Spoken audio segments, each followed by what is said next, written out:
Get this thing to focus. That thing should be fine. Should focus all right.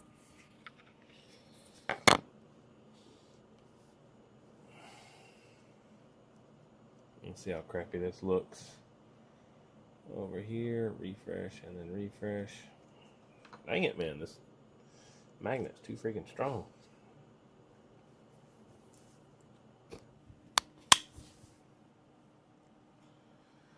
Alright, click that. Go there, and click that, and go there.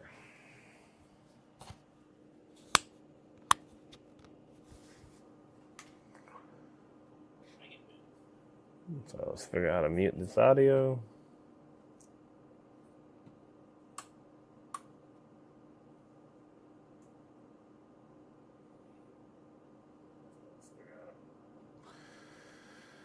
Audio's muted.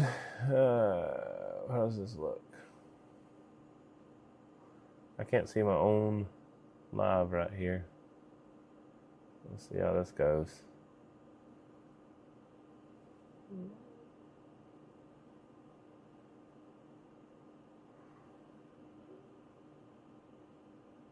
The video quality is a little low. And also, the quality looks a little low. So what should I do to fix that, guys? Click the mobile preview. How does that work? I can't see it, so whatever. Tell it, how do I tell this thing to focus? Remote control, background. Oh, that's pretty cool. Yeah, it looks fine. So give a thumbs up right there. That's not bad. It's just not focused on some things, I guess, maybe. I don't know. You guys will just have to let me know. All right, so I'm trying something new on TikTok, so forgive me if it doesn't work right. So what's up, Bordeaux? What's up, Citizen? What's up, Officer? Hope you guys are doing well. Hope you guys on Facebook are doing well, too. Let's go over here to YouTube. Maybe it doesn't give me crap. So I went ahead and tried to do a few settings. What's up, Timber? Hope you're doing well, man. All right. So I am lagging. I gotta see latency. So what do I need to do to fix that? So let's go check right here. How do I pull this one up? Docs. And let's go to stats and turn the docs and turn stats back on. Okay. I don't see, I see lag. I see CPU usage is up high. We got 55 frames lost due to lag. That seems to be a little sketchy. I don't know. Maybe I should drop the frame rate real quick. Guys on Facebook, let me know if the camera, or YouTube, either one, let me know if the camera's just stupid. TikTok questions for you guys too. It looks pretty smooth over there. I don't see any problems. Input is appreciated. What you guys have to say matters. I'm going to try to get over here and see your guys' comments. Let's see how this works. Timber, you're fast, man. Holy crap, I didn't think about that. You're in freaking both of them that quick. Speedy Gonzalez over there. Timber needs like a world record there. Alright, so he got in YouTube and Facebook in like, I don't know, 15, 20 seconds flat. What's up, Lou? What's up, Starfish? What's up, Gas? Hope you guys are doing well. I'm still trying to figure this out, so let me know if the quality sucks. I see Facebook and YouTube. I don't have anybody making comments yet, so let me know if the quality is jerky, because it looks like it's jerky on there. Let's try to click this. It might give me a little bit of latency, but we will try to play with it. That's probably where the problem is. Okay, get that back. And let's go over here. And that might be the rest of it. Let's pause that. Is that better now? Yeah, cool. I was just trying to play too many videos at the same time on accident. Not my intention, but it just happened to happen. So we're working on some some half-inch hardline. It's been an absolute nightmare getting the parts for this one. I don't know why. I've got like tons and tons and tons of parts. I just happened to not have what I needed whenever I needed it. So that was a pain in the neck.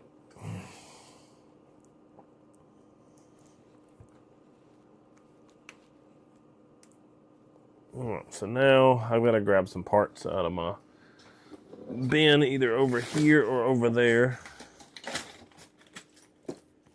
To be quite honest, I don't remember which bin I need to grab the parts out of.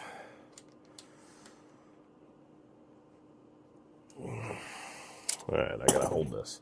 That ain't gonna work. What's up, country boy? Let me know how the video's doing.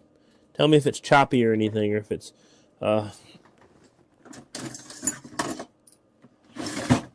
jerking around at all. It'd be nice to know. It looks like it's jerking a little bit on my end. It looks like I don't have any. I got 5.9 milliseconds time to render the frame. That's a little slow. I'm trying to do something a little CPU heavy, so I don't know for sure if it's going to work all right or not. Nope, that ain't going to work yet.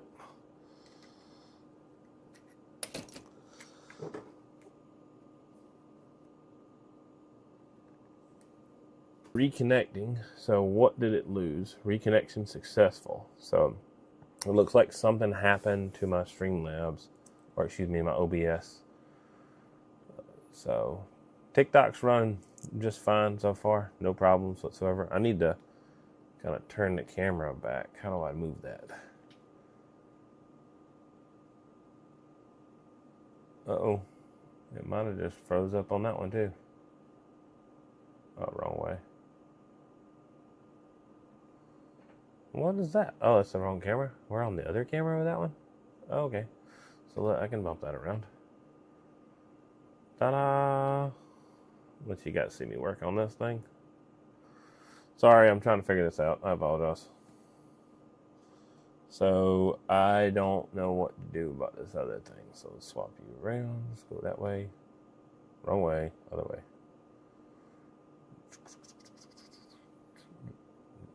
Let go. And then drag her down.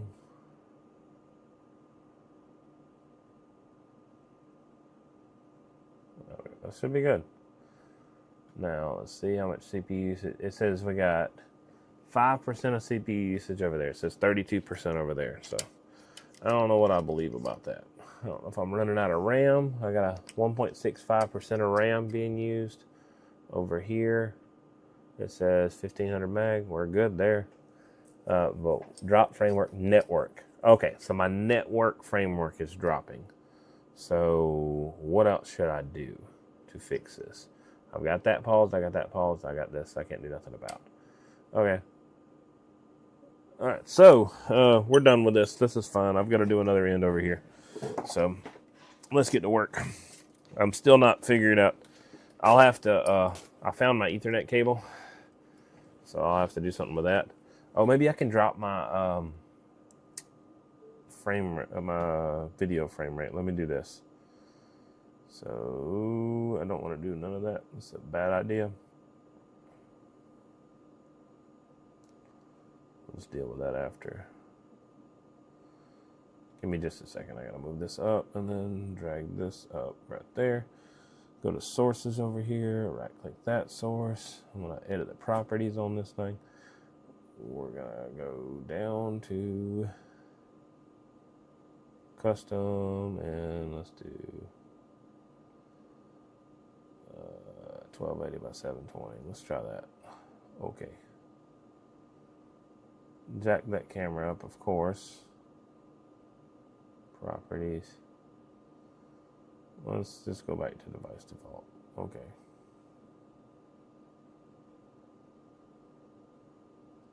So we will disconnect from there. That's fine. That might help me out a little bit. Got to turn that one off. There we go. We might be better now. Maybe it's not wasting as much of my data going to a source that I don't need. Let's kill that one too.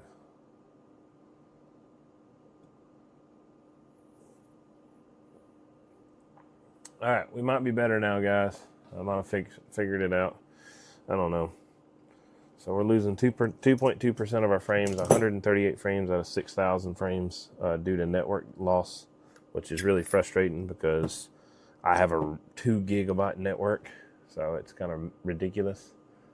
Yeah, it's definitely a Wi-Fi issue for sure. I've got 2 gigabits here, but I don't have 2 gigabits in my shop. I have about 180 or so. So that should be fast enough. But for whatever reason, it's not quite. So what I might do is I might do a direct Ethernet cord directly into the hub over there, and maybe that'll go a little faster. Either that, or I'm overheating my little USB 4 hubs, and I need to go ahead and go up to that Thunderbolt hub that I was going to order. I don't know if I should or shouldn't, but that's just the thought process. I figured out what was wrong with TikTok. So apparently I have to kind of do a couple things, jump through a few hoops for them. So what I did was I figured out I can't do the RTMP streaming that I did before. It's just not possible. They ended that about 4 months ago, and now because I'm not doing video games and stuff, 1.86 gigawatts. Yeah, copy that. All right, so 1.21 gigawatts. So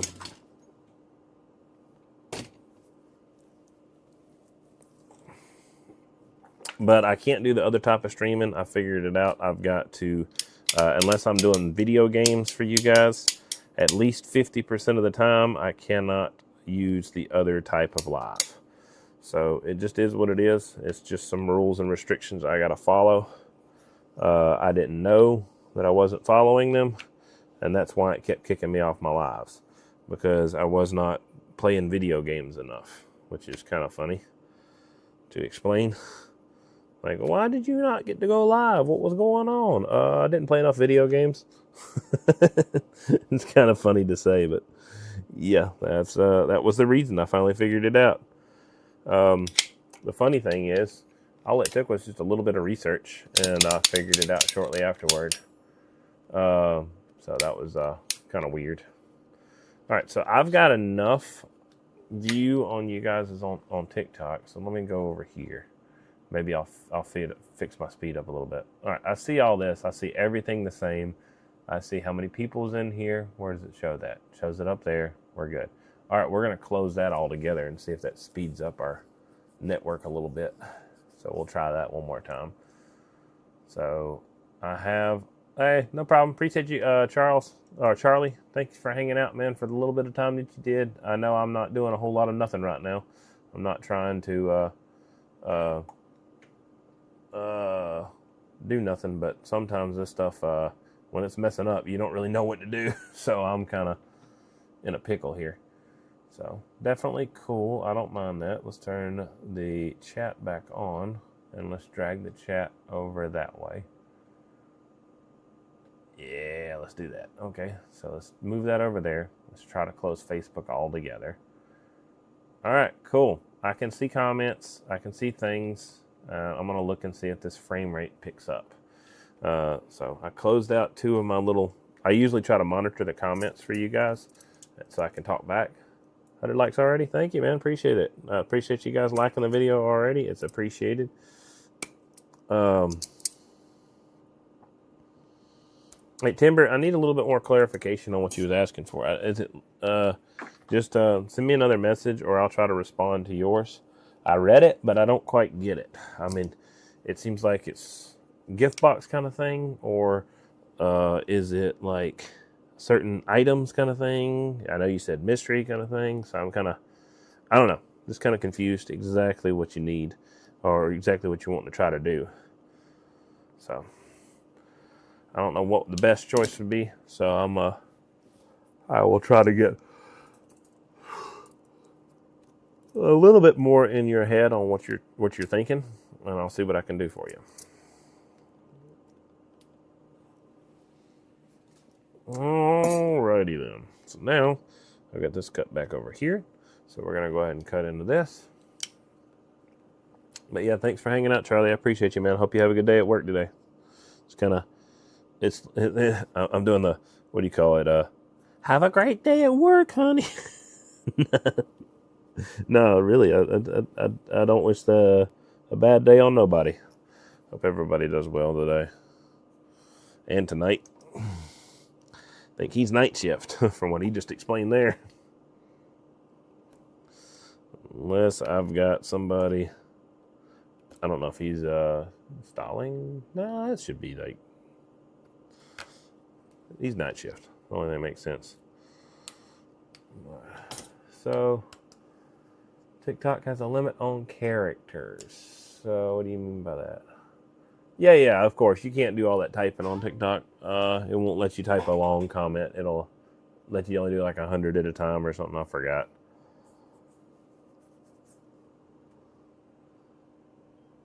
You guys can't see my face today. Ha. I can yawn all I want. No, I could get in the camera. Hang on, where's it at? This one right here.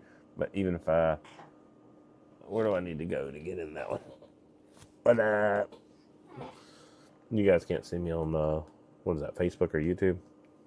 All right, so I have to go live for 25 minutes at a time, 3 times in a row on TikTok. So I'm going to try to keep an eye on this. This is 17 minutes in. So I'm probably going to close this live and reopen it and do another live.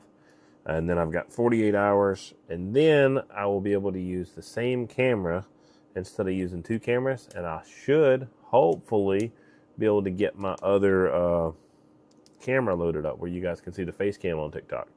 And maybe, just maybe, if I get lucky, it'll stop banning me off this crap. But it was because I wasn't playing video games enough. I literally figured it out.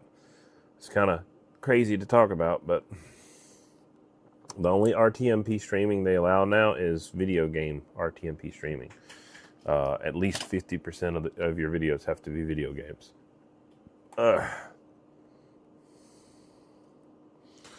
We could call this a game, but I don't think it would. Their little algorithm would agree with me.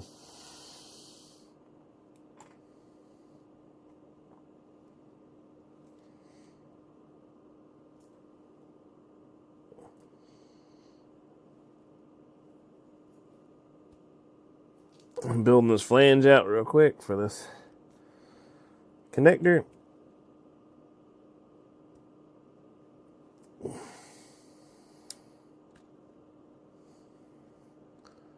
I figured out how to zoom on both cameras, so I can bump this one over just a smidge on that one, and I can zoom. I went the wrong way, did I? Why is this so slow? Oh, duh, because I'm zooming the wrong one. I put it on the same gimbal. Okay, you guys can see what's going on right there. Now we'll zoom on the other one. Sorry, you can tell this is my first time using this one. I'm gonna pull this. Let me put this on this screen so I can understand that this toolbar is for this specific camera. That's funny.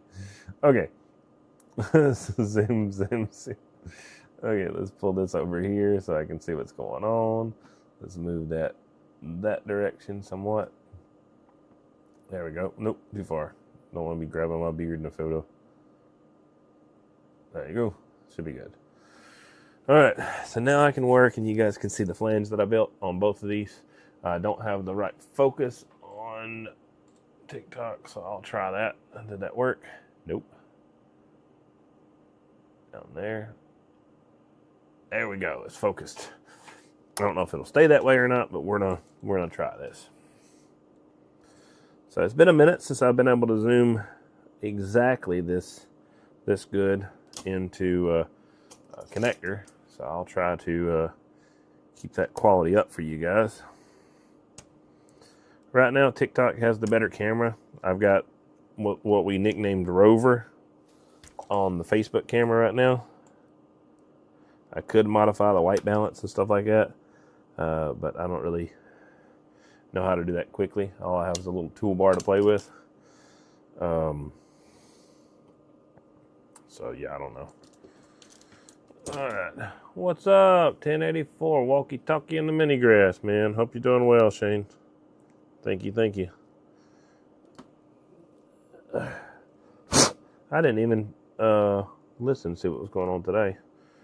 Alright, so if anybody needs connector caps, I literally have like almost 100 of these things now.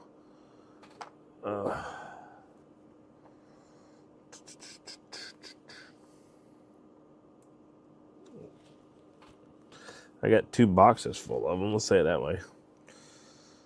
So now, let's go ahead and work on this O-ring right here.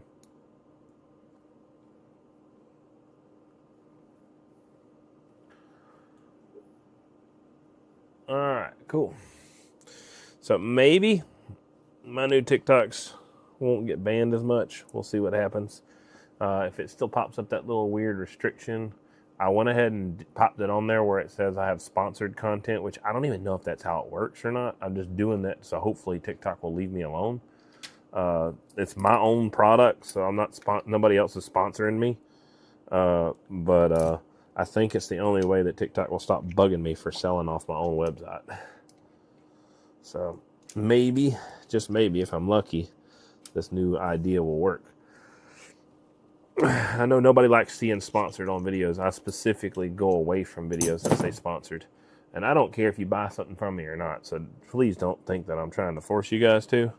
But it's the only way I think that they'll leave me alone.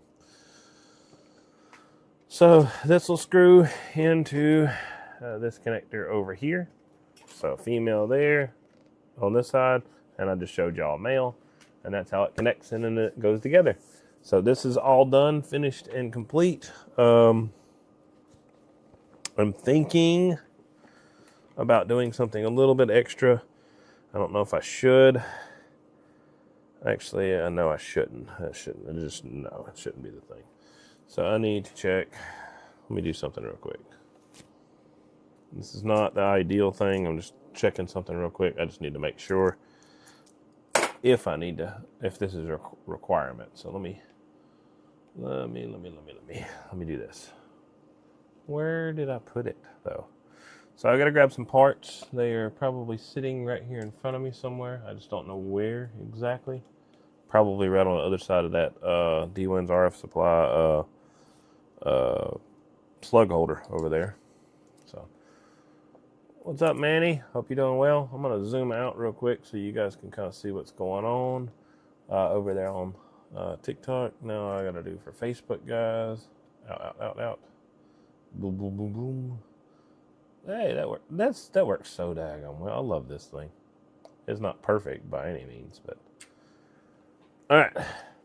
Can you guys see the? Oh, I didn't get to show you guys the cool thing. I got some little memorabilia to show you guys. I gotta give. Oh, this is what I needed too. This is not the exact one I needed, but I could probably make it work. Check these out. Official news vehicle. Member of Georgia Association of Broadcasters. I picked that up from a DCOM right there. So I thought that was pretty cool. Why is that inverted? Let me see if I can fix that somehow. Why is everything backwards? Hang on, let me go to TikTok. Give me just a second. I'm going to try to... How do I do that? There's alert. There's a button over here somewhere. Where's it at? See how everything's backwards? We're going to try to see if we can flip that. Settings. See if it'll let me go in settings right here. Did it work? Yeah, all my frames fixed themselves. I've only had 81 frames total this whole time. Flip. Oh, flip. Aha, fixed it. Cool. All right, back to news. But yeah, I thought that was pretty cool. And then Josh Frazetta, I believe is what you say. He made my handy dandy little Toshiba transistor. And then Cletus obviously built this. I've talked to y'all guys about that slug holder for a while now. But let me put this on here and get my testing done, because this is what I'm trying to get done real quick. So I got a female, I need a male. Male's going to be right here. Let me pull this out of this drawer. I've got adapters for days, so this is one of the adapters that I'm going to need.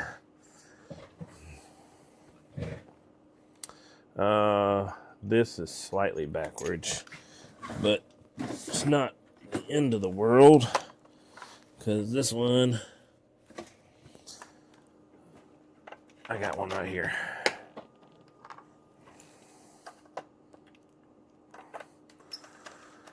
I'm working on a weird adapter set real quick.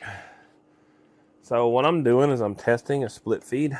I need to make sure that my split feed does not give me any trouble. And it has a little bit of movement, and that's fine. It needs to be able to move on the fingers by design. That's no problem. But if I can move it, and this is why I do these tests on this stuff. If I can move it a lot and it causes it to fluctuate, that is a problem. We're not dealing with that. We're not doing that issue. Good. So let's bump this. Nope, wrong one. Yeah, that's fine. You can see what I'm doing. I don't care. I'm just doing it on an analyzer. It's way over there because I can't reach it any other way. Let's do... Sorry, I got to figure these cameras out. So let's do this one towards me. This way, maybe? Nope, wrong way. That way. That way. There we go. Nope, not zooming into my own face. I'm not doing that. Should be good. Come on, stop, buddy.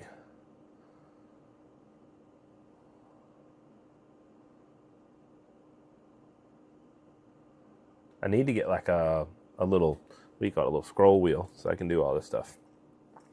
So all we're doing is just throwing a purely resistive load on here just to see if this thing is going to act right and do what it needs to do. If I have to build another one, I will build another one here shortly. Not a whole split feed, but just a load.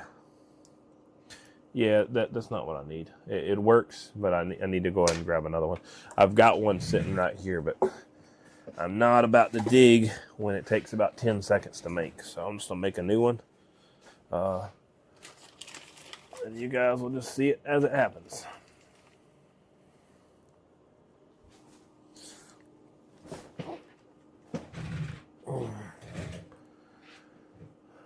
Okay, D email sent. I don't know how to explain it better. Okay, so I will take your explanation email and we will try to make something happen with it, Timber. Thank you, appreciate you. Hello, Alyssa. Hello, ES Fixer. Hope you guys are doing well. I don't see who all hops in on YouTube land unless you guys comment. So if you guys want to pop some comments out there, I will absolutely try to wave a hand at you. I'm not trying to be rude or nothing. I just... on TikTok, it actually shows me the names of when people come in. YouTube and Facebook, it does not. So I'm kind of at a disadvantage there. So we're just going to put this on a sweep. We're going to exit that. Sweep, just normal sweep. And we want to see if it jumps and does anything else extra.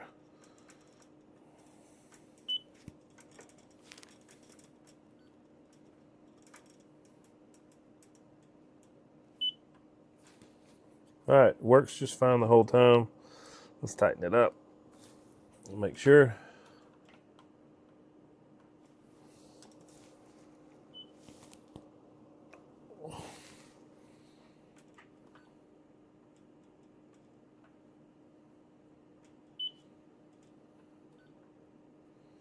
I'm just making sure that at no point does it spike out.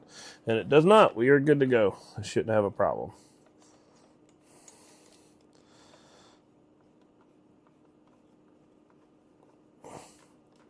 There's a point where you have to be careful with what you're doing.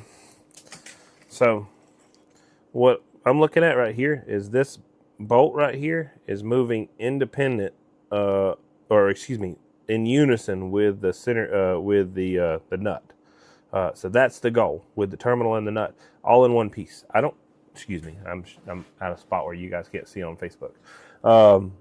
But the goal is that this moves together. I don't care if it moves. It just needs to move together. Because this is Teflon. It's a very low friction coefficient. Inside is Teflon. It's a very low friction coefficient. So you put a lot of big lever action out here, it's going to move. And that's fine. I don't care about that. I just care about whether it ever actually moves independently of the nut. And that's not okay. But it's fine. What's up from Southern Oregon? 395 Tree Tipper. Hope you're doing well, man. This is going. Whatever. Let's just do it. I'm a little OCD, and this is just driving me nuts. So let's just. I might regret this. Well, I might be starting over on a split feed on this live, but I just can't.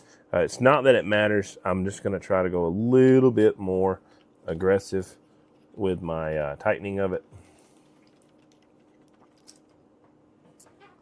Just because, well, that's all the way bonded. I'm good, actually. No, I'm not. I'm not going to mess with this because the way this is set up, it's literally moving perfect. So let me look, make sure.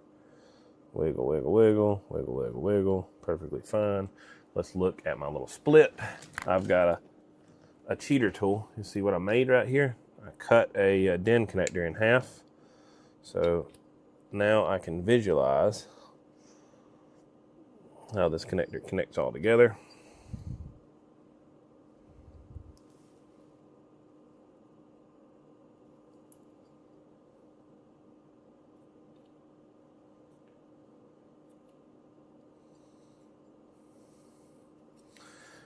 Just because I can.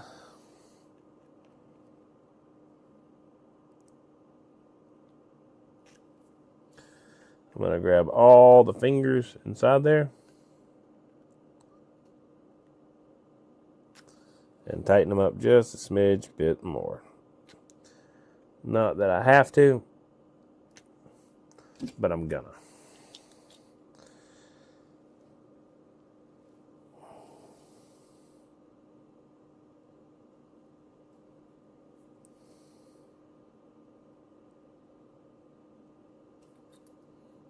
Nice. All right, cool. That's what it needs to do. So this is all ready to go. No problems whatsoever. Working the way it's supposed to. So don't care about this. Just needed to make sure that wasn't jumping all over the place. You guys got questions? Hey, what's up, RB? Hope you're doing well, man. I see your name popped up in there. All right, this has got to go to Hawaii. So I'm going to show you guys how this clamp works. I'm going to show you guys one of these clamps. So where these connections, let's scoot this way. Let's pull this over here this way. All right. This is how the ground works. I'm going to do this for a video later because this is important. Let me bump this camera to a different spot. Up to the left, up to the left, up to the left. That should be fine. Good enough. It'll be kind of cockeyed. We'll be using the TikTok video for this later, but I just want to show you guys. So line this up, hook these up together. They screw in just like this.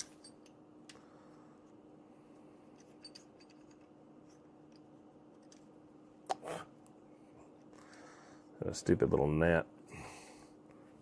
Sorry, buddy, you got to go. If I got him or not, I don't know. So we're tying these two connections together just like this. And whenever it connects to the boom or the tower, no matter which way it's set up, what we're going to do is do something like this. We'll set up this clamp right here.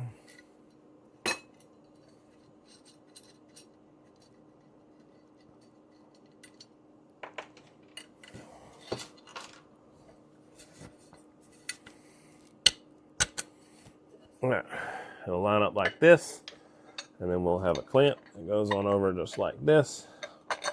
And on the high part of this edge, preferably where it sits on a flat spot, we're going to lock that booger down right on top of that screw-on connection. So it is bolted down, directly grounded to that connection. That's how it's going to set up right there. That's one clamp right there. So just letting you see how that design is going to work. So there's one clamp right there. Let's show y'all a regular clamp and show y'all guys how that goes together. So I'm doing this for the customer's sake too, so they can watch this video later and they'll see how that stuff goes together. Because this is going to Hawaii, I'm going to have to pack it as small as I can. So I'm going to take all my little U-clamps apart. This is for a turn down. So this right here is going to go on the side of the boom, and the coax is going to go kind of in a downward fashion like this, going down below the antenna. So this is how this is going to go.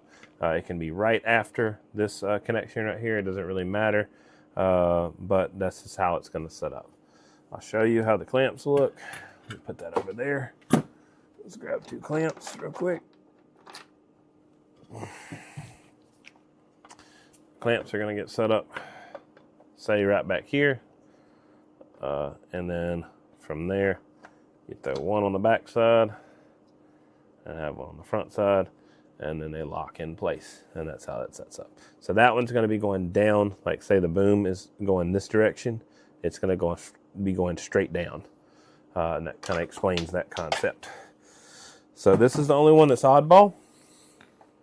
The others are going to be laterally along the boom itself.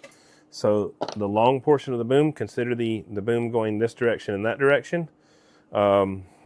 We will act like, say we have a straight portion of coax. It's going right along the boom, right? We want to space it off the boom, but we don't want to do much more than that, right? So then what we'll do is we'll get another one of these clamps like this. We'll set it off, mount it to the boom right here, which the boom is going this direction. Again, we've discussed that once. And then we will set this up underneath right here. This one bracket is going to be unique because it's got more than one hole right now, and it's designed for one specific purpose. But yeah, you can see how it'll hold the coax off of the top of the antenna. So it works like a spacer. Then the final connection is the feed point connection, and right at the feed point we're going to do another one right here. And the way this one's going to set up is going to be a little bit different. It'll be spaced off like this. I need to probably put some bolts through this. I'm not sure if I can hold this still or not. Let me grab some parts. Maybe I won't drop everything. I need you. Get over here.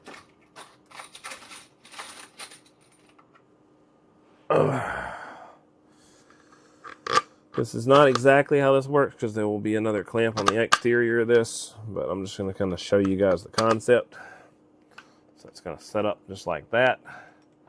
This is going to sit right in this edge of this groove on the front half of this mount, and it'll clamp right over top of that, right at the end of the split feed. So that keeps the coax nice and supported, but it can still go to its connections. Now on this, it might be a little tall. The holes might need to be modified for the clamp itself. Just go up and down on the clamp based off of how much spacing you need. Scoot it forward and back, and then if you have to, cut part of this board off so you can get really close to your connection. But that's how it sets up. This is a little bit unknown because it all depends on the feed point of the customers. But yeah, that's a clamp. This one's going to Hawaii right here.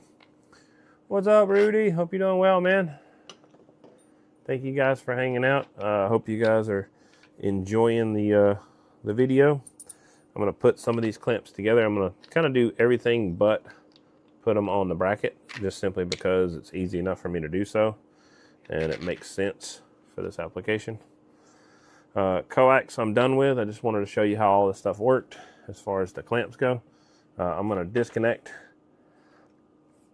this connection over here because in shipping we don't want any damage. We want to let the coax just do what it's going to do.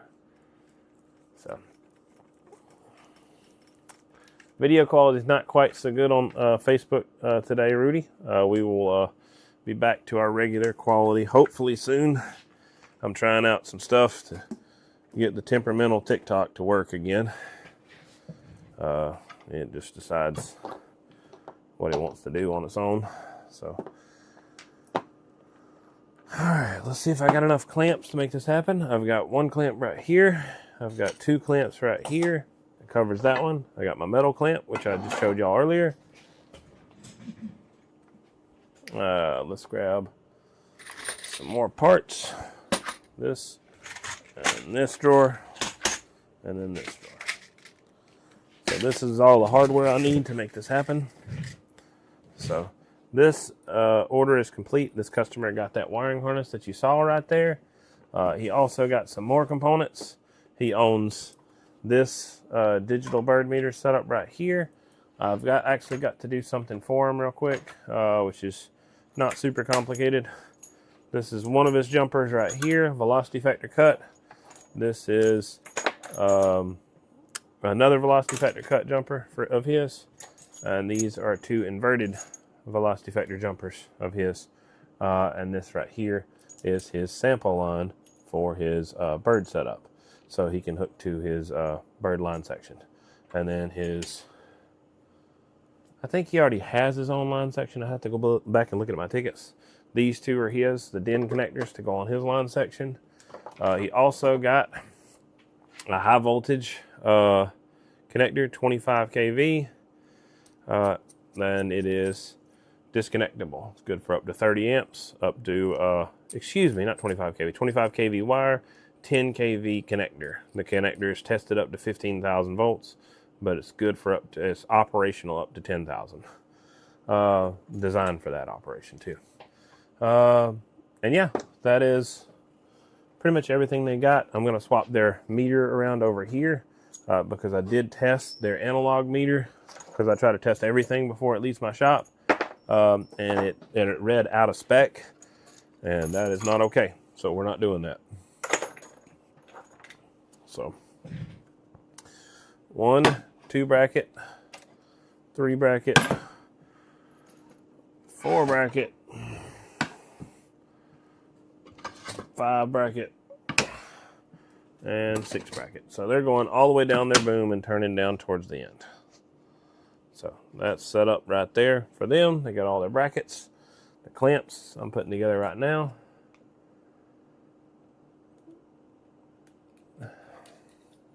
Appreciate the likes, guys. You guys are awesome. Thank you for that on TikTok for sure. If you guys got questions on, like I said, on Facebook land or on YouTube land, feel free to ask me. It does not hurt my feelings a bit to answer you guys. That is not what I wanted. I don't need that star washer. I'm going to use specifically these. These have built-in lock washers. There we go. That one's done. Now I need a shorter one. It's going to be this one right here. 1 and 2. And let's put the parts on this. If you guys got questions, y'all feel free to ask any point in time you want to know, and I'll explain what I'm doing. So as far as the bird meter setup, it's going to be a pretty simple swap over. We're just going to pull 3 screws out, 3 nuts on the back side, and pull a split feed off and put it on another bird meter, and then we will be good to go.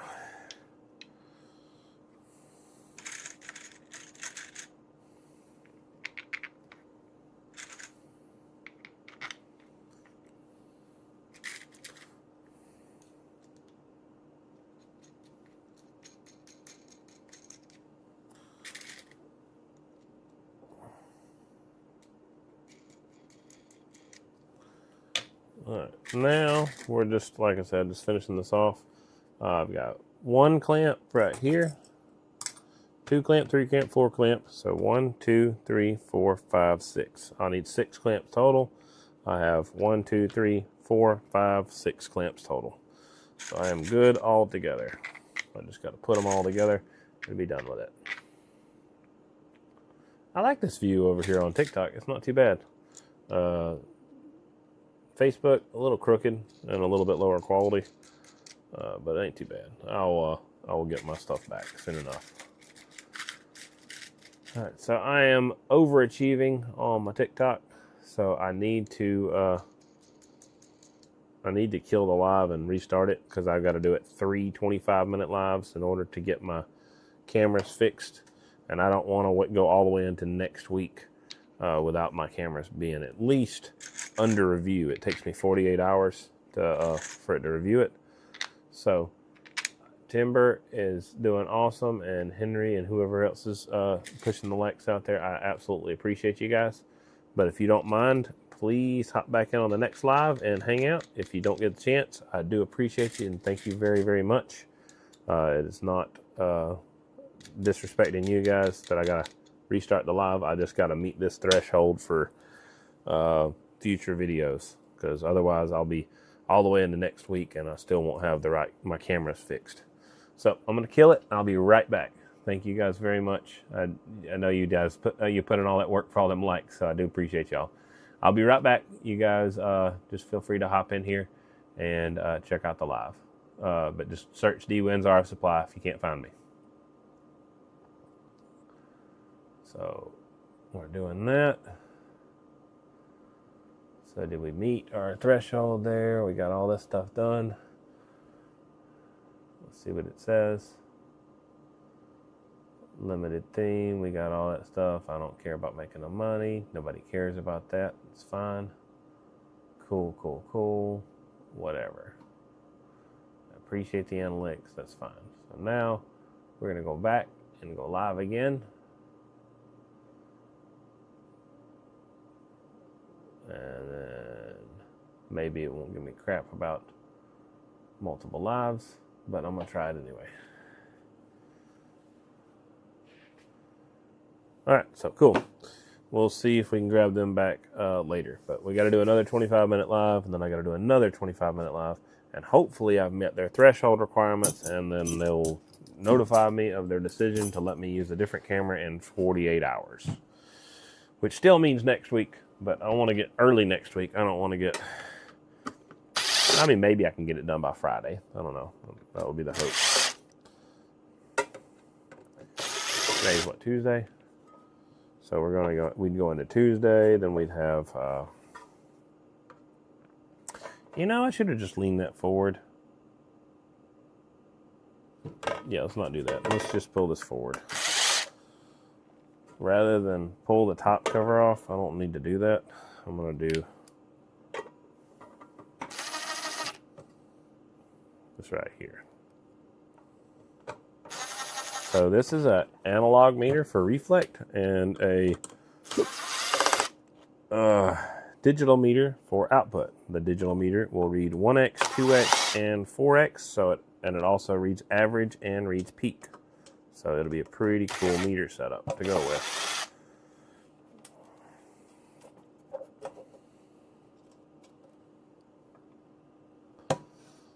Alrighty.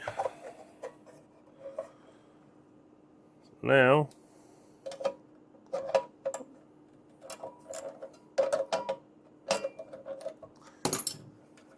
I'll pull this off this movement. And then what I'm going to do is I've got a couple other housings that I don't really care for. What I'm going to do is I'm going to rob this housing off of this and put it onto a different movement. This movement has failed. 0.60. It reads like 30% off, so it's not an acceptable movement. I will not be selling it unless somebody just wants a movement that they know is bad. I'm not going to be selling it.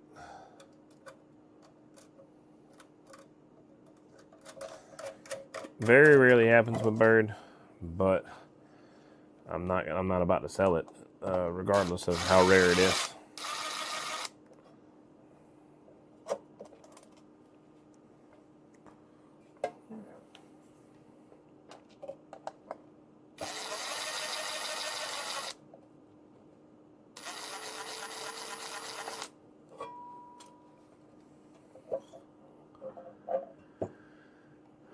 Hey, what's up, Timber? Keep that for the box I want.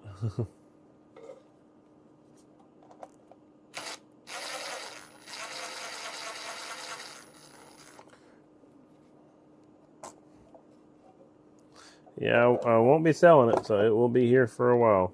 So, anybody just has a desire to purchase one of these, I'd sell it, but I'm probably going to take the housing off and use the housing for something else is what I'm going to do. Because I've got a couple other ugly housings, so I can show you guys kind of what they look like. Bird has made multiple housings over the years. So there is one. This is the old school right here. This is right after, I think, the Westinghouse or so version. This is the Simpson movement. It's more of a later model. It was some of the ones that's been made here recently. This is one of the other old school movements. It's just got a little bit different of a look. I can't really fix all the dusty. Actually, I can. I fixed it perfect. But this has got a cracked lens. I'll just need to change the lens out. This right here is fine. It's just got dirtiness around where the glue used to be. This is probably the one I'm going to use because it looks super, super clean where it's going to matter, not around this edge. But then I got more. This is one of the latest model ones right here, one of the newest revision ones. It's got a little green sticker on the back. It doesn't say Simpson on the back or anything like that, but it still does say Bird Electronic Corporation. Then this is same thing, another new one right here. I don't know if it's the 24th day of the 33rd week in 2015. I don't know. I doubt that's the case. I don't really think that's right. There's an original Simpson movement up underneath that sticker. It says Simpson. The Weston movements is the other one. It's not Westing movements. But yeah, all right. And this one's like heavy, heavy movement. So I don't know, it's solid, whatever it is. I don't think it's, and so are these, and then these are a little bit lighter.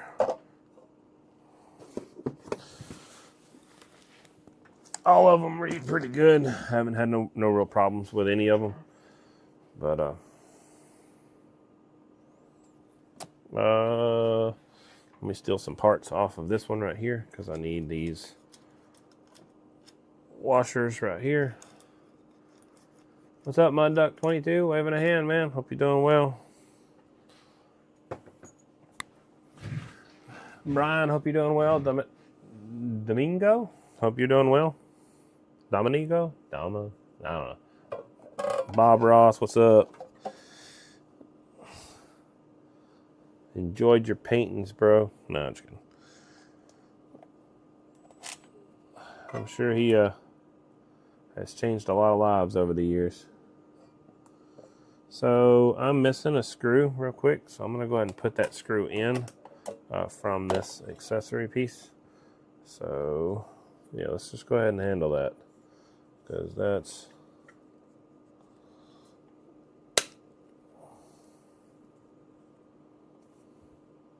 oh, you little butthole. Dang it. Look what I just did. I just broke the plastic. Whatever. It costed myself money. It just means more work. It ain't the end of the world. That one looks pretty good, but I'll do. That one looks really good. So, whatever. I'll do that one. Oh, and I got some more over here too. They're in another box, but I'm not going to that just now. So this back needs to come off. I'll throw that in the other bin. And I have to be super, super particular for this to come off properly.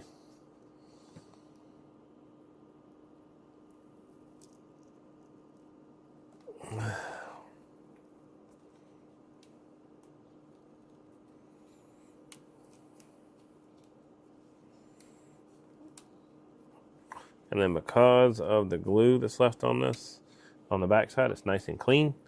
I'm going to find a somewhat clean meter. I wiped this one off pretty good earlier. And I'm just going to stick that on that meter. So I don't get all kinds of debris on it. It'll just be tidied up somewhat. This one is super duper clean. If I needed it, I would get a little bit of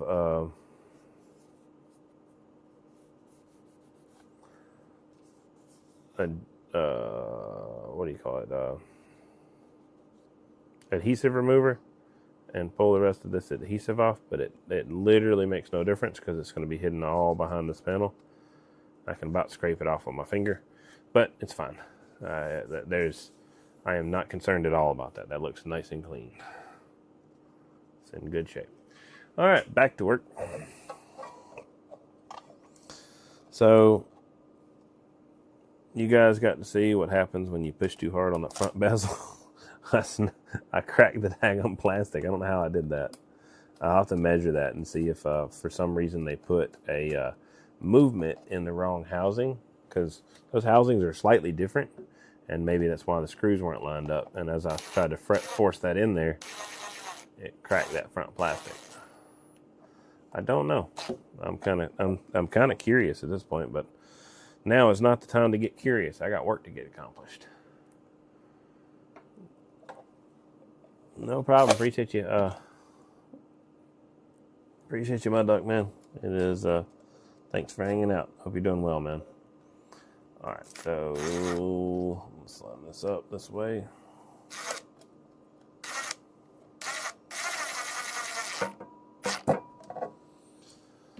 All right, so next is this one.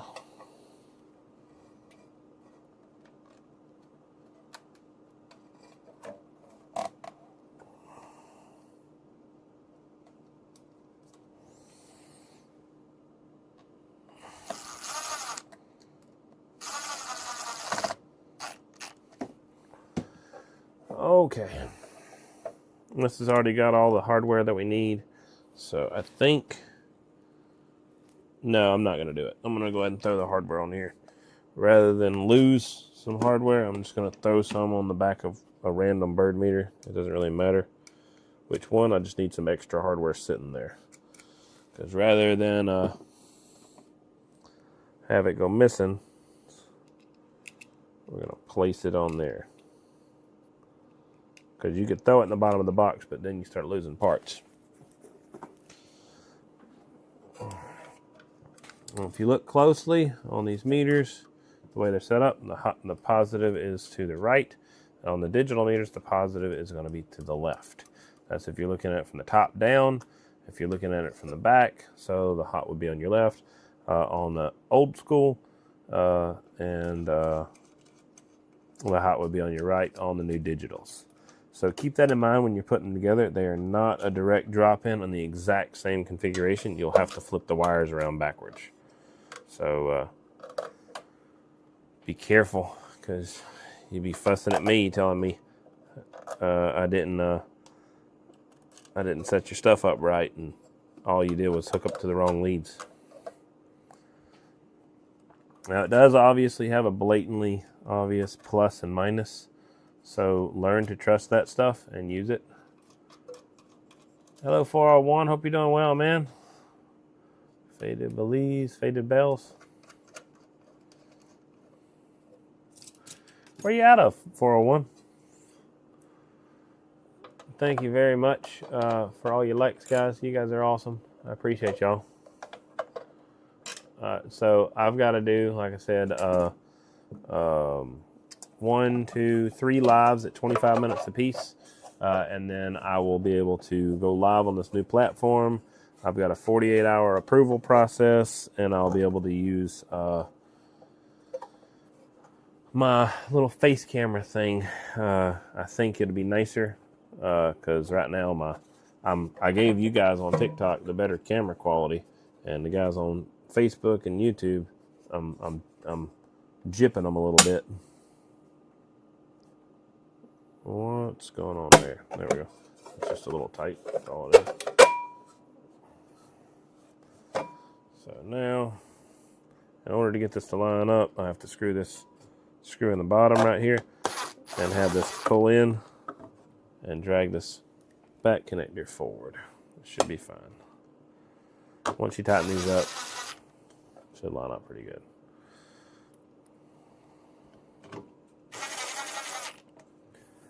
So something you want to do for parallax error is you want to line up the 0 resting on your meter, ideally, or else you'll have some degree of small inaccuracy just by that alone.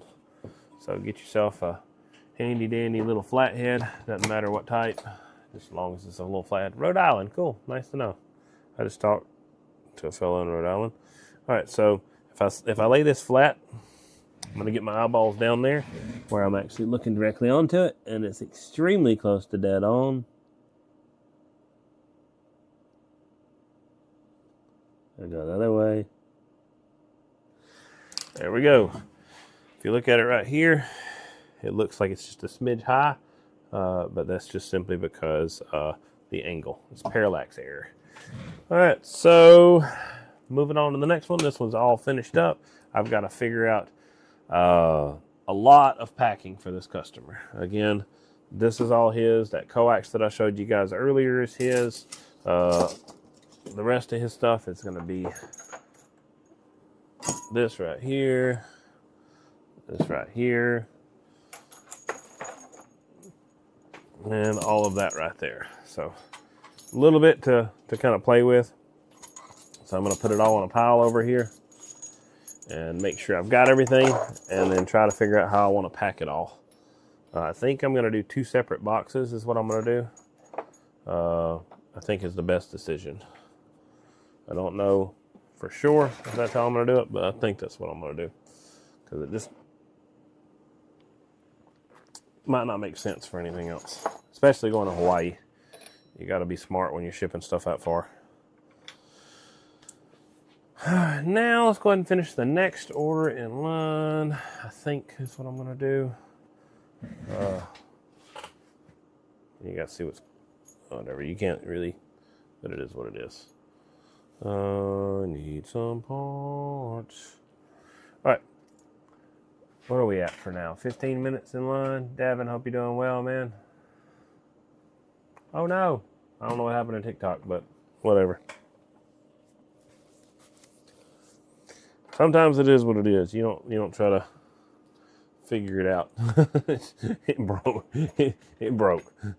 We lost everybody, and the rest of them will come back at some point. We'll see how it goes. Hey, thanks for the follow. Appreciate you very much.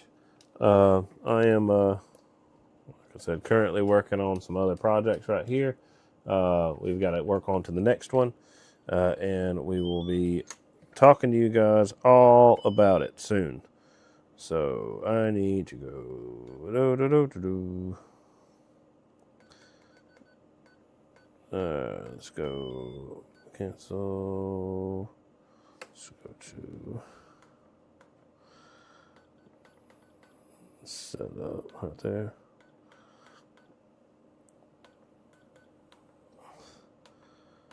All right, this covers that. Now, next I need to do, I don't remember which one's which, though. That's the problem. I went ahead and did all these, and I got to measure them out and figure out which one's what. That's velocity, that's velocity, that's velocity. That's, should be velocity. I think that's just a random 13, I think. And that should be, oh, it needs to have an input on it. And then that's another. Oh, I got 2 more. I gotta put ends on these 2. Okay. Oh, I just figured out something. Whatever, it is what it is. I might just get into shipping. We'll see how it goes. All right, so let's set this aside. Let's look for some parts. There's some very specific parts I'm gonna have to have here in just a moment.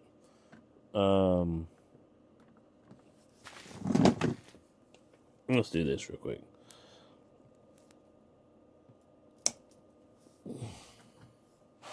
And I need some reducers, and I don't have my reducers right now, so I'll have to dig them out and figure out where the heck they're at.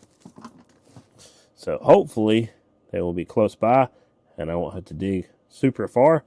But hey, that is going to be to be determined here shortly. So we'll see how that goes.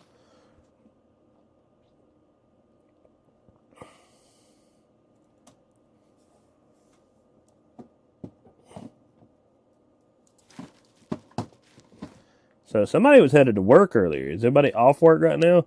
You guys got vacation days put in and are taking your Thanksgiving week off? Or is everybody about like me working every day they can? I'm kind of curious. So put this in a drawer. Grab other parts. This needs to go over there. And then this hopefully is what I need. Unobtainium, unobtainium, unobtainium, unobtainium, unobtainium. Some more unobtainium and more unobtainium. Alright. So I see all that. That's fine. Pack.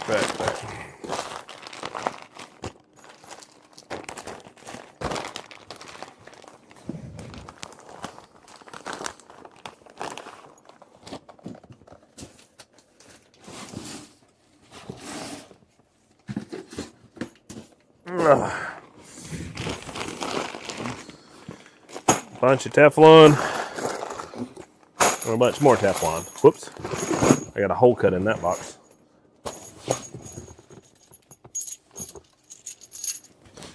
But what I'm not seeing is a bunch of my reducers. And I might have to reorder, or I might have to just dig them out. And I don't know where they're at. So let's look at the rest of our tickets and see if there's something else I can build in between time, which would be a digital bird. So let's look at our orders and go from there. So I'm gonna turn my telephone this way and that'll be fine. That way I'm not doxing nobody's information out online, but I am moving to figure it out. We just got home from work. Jeez, what would one of those 2-meter boxes go for, if you may ask? Do you want digital, or you want analog, or do you want a mix of both? And that would be the question I'd have for you. That one's shipping out today. That one can't ship out because I need a part.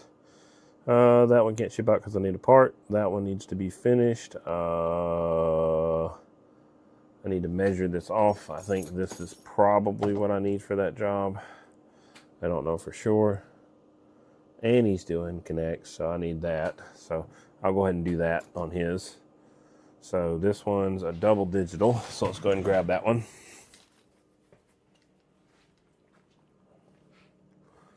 Other double digital is going to be right here.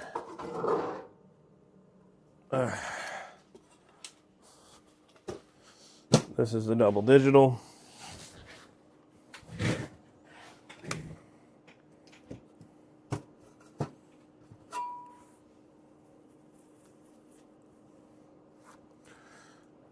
Yeah, I don't know if this is the best thing to work on right now, but this is what we're going to be doing.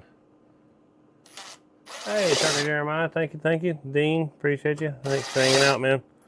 Hope you guys are doing well. Yeah. I'm going to take this apart in 3 pieces, and this is what it is. I think it's the best way to go about this. This needs to go over there. That needs to go right there.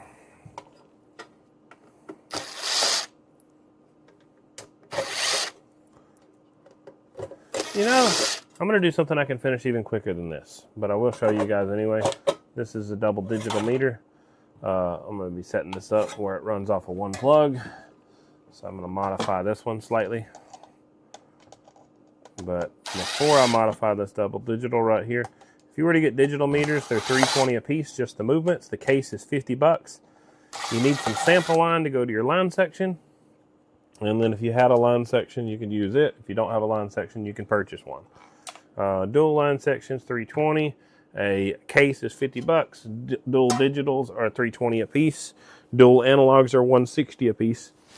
Sample line is $75 a piece.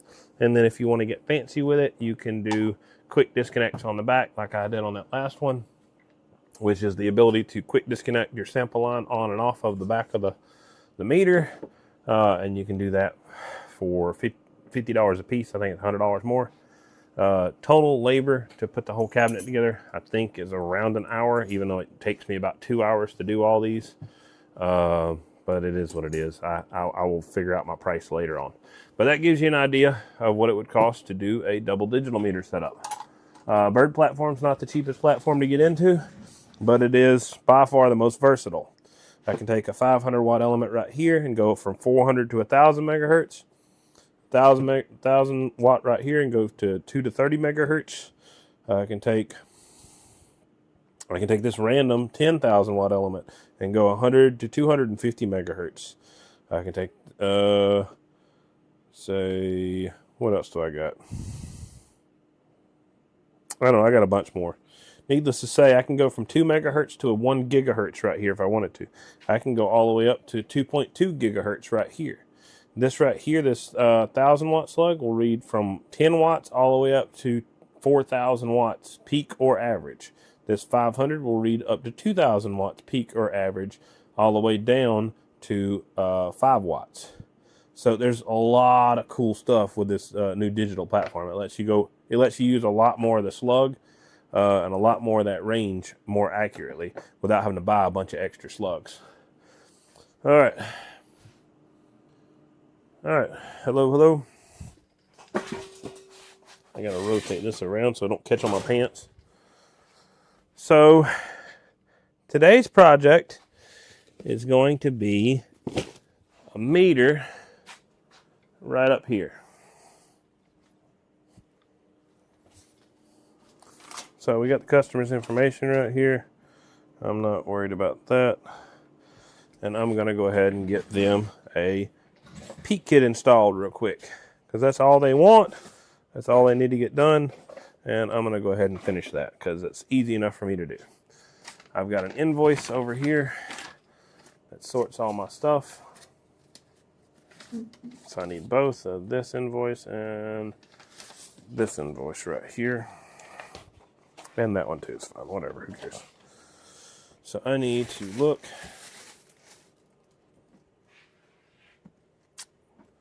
Figure out where the heck they're all at. This is not done. This needs to be done.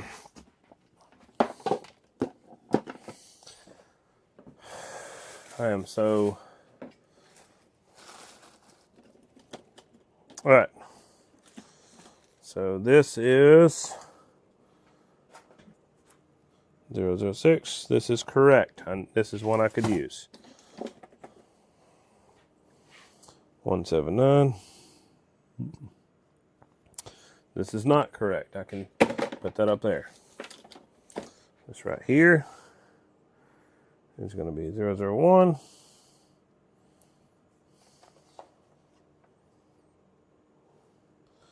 .001 is not correct. I can't use that. Then this one right here, 011. 011, not correct. Can't use that one. This one right here is going to be 006, not correct. Can't use that. So I have the meter I need right here. Let's look one more time. 187. 18. This one's odd because I don't know which one it is, but I can look and compare, and no, it's not correct also. So cool. So now I've got a custom setup right here. Let's show you guys how this goes on.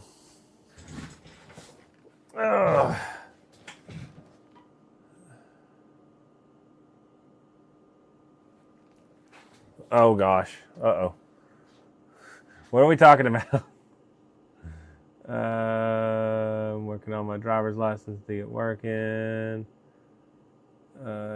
Join from this. Join. Okay, let's read. Jingling connectors sounding like bells. Double D's. Joined a single digit 320. Cheapest way to get a 1000 watt 2 meter for EME.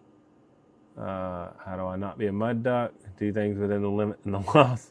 Timber, does he know he's giving us a show in his D-Win mirror? Yeah, I know, right? You got to watch me right here. Here I am, moving around. It's all right. We just looking at the shirt and stuff. We're all right. My D-Win mirror over there. I don't care.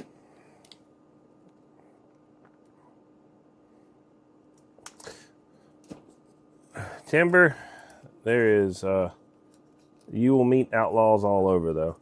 I think the biggest thing is, I think the biggest thing is to focus on getting the most spectrally pure guys operational, and focus on that for the most part, because I don't think you're going to get anybody, whether it's the HF spectrum, whether it's broadcast, whether it's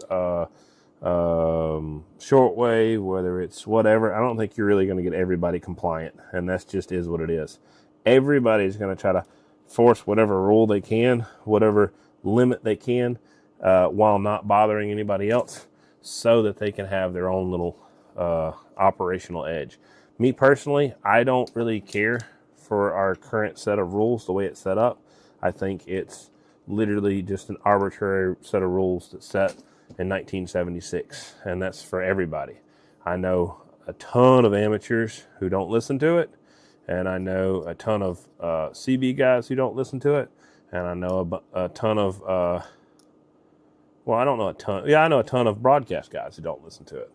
And it's not to be disrespectful or anything like that. There's just, at some point in time, there has to be kind of a what do you call it? A voice of reason, kind of. That's what you got to have. Like, it's supposed to be ours, supposed to be able to be used, supposed to be for the public, but yet instead there's a few set of bureaucrats that's controlling the entire operational usage for everybody. Now, the question is whether or not is the general public benefiting from this, or is it going more towards mega corporations and businesses that are not in the public's interest. If we're talking about like a $6 billion contract for a company, a mega corporation, to buy a part of the spectrum that they take from somebody else, then that is, for me, it's kind of crossing a line, because it's saying that money now buys us, and now we are controlling the spectrum, and because somebody gave us more money than what you did, now we're going to deal with them. And I find that ridiculous. So the way I see it is, if you're not bothering nobody, I don't care what you do. It doesn't hurt my feelings at all. I'm not going to sit there and try to be everybody's nanny. I'm not going to worry about it. I'm just going to make sure that whatever I send out the door is as clean as possible, and whatever somebody operates on that, it's going to be as clean as possible on their end. What they choose to do, the levels they choose to run, none of that stuff has anything to do with me. What's up, Amateur Radio Clint? Hope you're doing well, man. Because there's a lot of nuance you can get into that. Because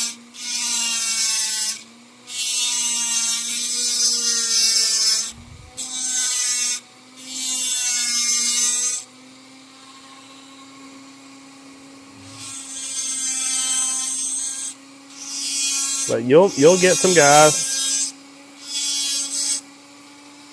and this is not to say anything bad about Clint or anybody else. I'm not trying to say it anything because just Clint or somebody else showed up. I got plenty of amateurs in here, and I got plenty of broadcast guys. I got plenty of tower climbers and all kinds of guys who hop in my groups and stuff.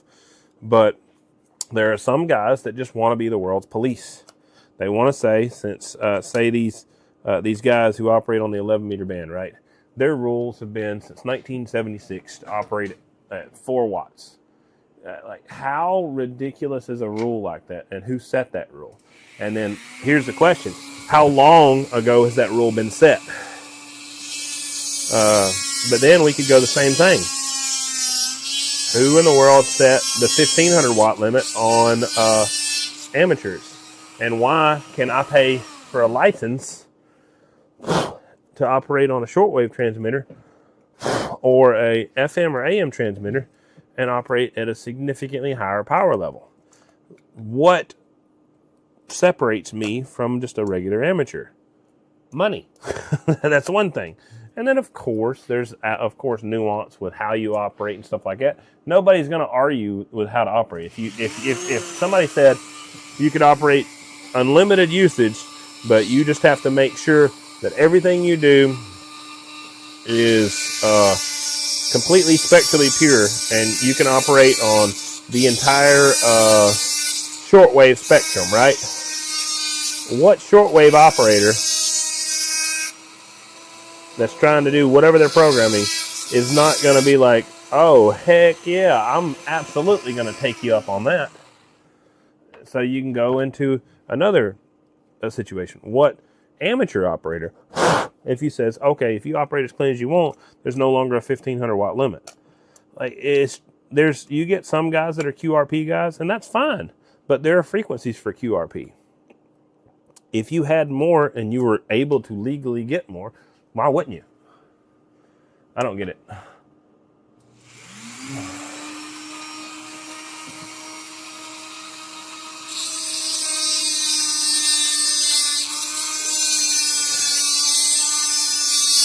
And then, because the big complaint with operating more is, oh, this one's going to be splattering, and this is going to be this, or this is going to be that. Well, here's the thing. FM radio has been operating at 50,000 watts for quite a few years with no issues with their operation. AM operated their radios at 500,000 watts with a WLW station, and it operated a clean station. So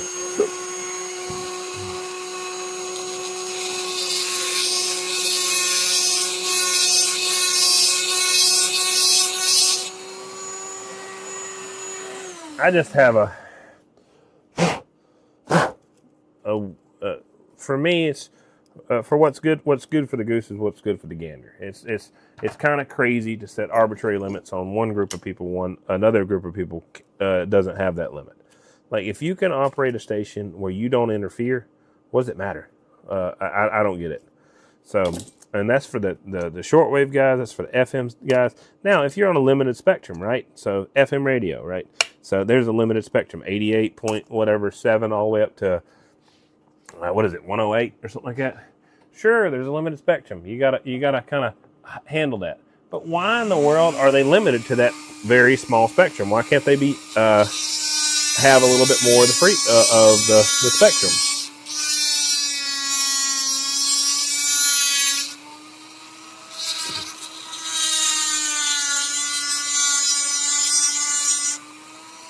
And to be honest, the answer to that kind of pisses me off because a lot of the spectrum is up for sale. You have to buy big, and even that, their spectrum that they have to purchase it. They have to have their annual licenses and things like that. Like, it's just, I don't know. I'm a big time advocate for less government and more self-regulation. It's just my opinion on the matter. Sure, I get there's reasons for everything, but some stuff you're not going to convince me it's not ridiculous. Like the 4 watt CB limit. Like here you are, a daggum CB truck driver, right? You're driving up and down the interstate. Oh yeah, you're limited to 4 watts, but let's go ahead and run an HF rig in a truck. Now you can run 1500 watts. And now I'm running 1500 watts on 28 megahertz versus 27 megahertz. What the heck is the difference? Like, I understand decorum. I don't understand operations and stuff like that. But when it comes to emergencies and trying to figure out what the heck's going on with traffic and things like that, like, I don't know. It's a weird sore spot for me. It doesn't make sense. And I can say the same thing. I know a bunch of daggum HF guys, a bunch of amateur operators.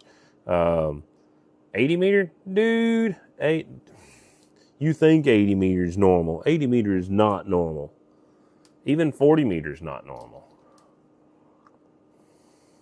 All right. Yeah, they're running legal limit. Yep. Mm-hmm.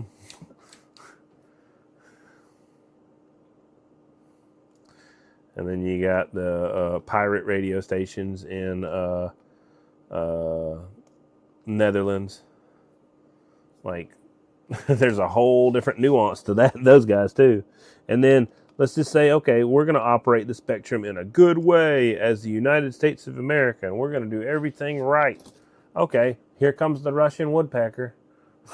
Like, okay, sure, you operate all you want. We're going to do a Russian woodpecker, and now we're going to literally hit the entire spectrum. Like, whatever.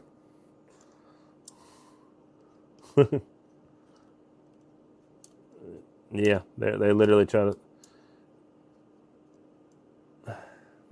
But that's my whole situation. Like, again, I'm not like big time advocate for like shutting down the stuff, but there's a reason that stuff is deregulated to some degree. There's a reason that when that people don't act up as much whenever there's not as many rules set on. You put enough rules on enough people for long enough, people are just they're gonna do something about it. Is what it is. Like, there's some rules that just are not meant to be there. Like, hey, let's say, sure, we've got a rare deer population, right? Okay, let's all come together. Let's start a conservation program. Let's set up little lands and areas where they can't be stuff done, right? But then, to tell your average Joe Blow, who's 80 years old, lived his whole life, never bothered nobody, lived in the backwoods of Appalachian Mountains, and you're going to tell that guy that if he shoots a deer, that you're going to arrest him. Dude, that dude's going to try to put you, he will find a way to hide in the woods, and he will find a way to take you out in the woods. You try to chase him down. Like, some people are self-sufficient, and they mind their own business, and they don't take advantage of nature or anything else. They're careful with what they do. But here they're trying to do a blatant rule for everybody because these big corporations want to wipe out, make a whole huge business where they kill 100,000 of them at a time. It was never because of the people wiping stuff out. It's always been commercialism. Every time something went out, the whales, there's a huge decline in whale population. That's because we commercialized whale production, and we had huge companies going out there and wiping out the whales, and there was a whole big market for it. We needed their whale blubber for all kinds of stuff. I don't know. Needless to say. Yeah, so that, like I said, you're not going to get me on the side of big government. I'm sorry. I'm not going to be the guy that tells this CB dude that he needs to operate his 4 watts from a rule back in 1976.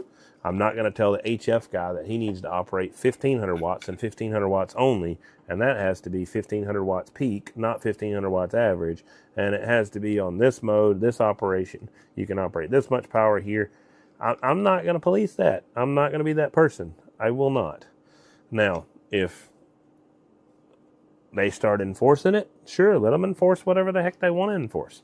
But after a while, if they keep on doing that, I mean, there comes a point where people have had enough. And I'm not advocating for anything even remotely along those lines, but it's just, like I said, not a big government person. I'm a let people do people, and let's everybody just be decent people. That's the way I see it. Do I ship radios to Australia? I don't have any radios specifically myself, Xavier. If you send me a message, I can let you know about some options for you.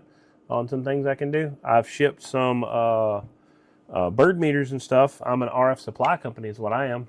So I can ship all kinds of stuff. I've shipped to Australia and New Zealand already. So yes, I'm capable of doing that with no problems.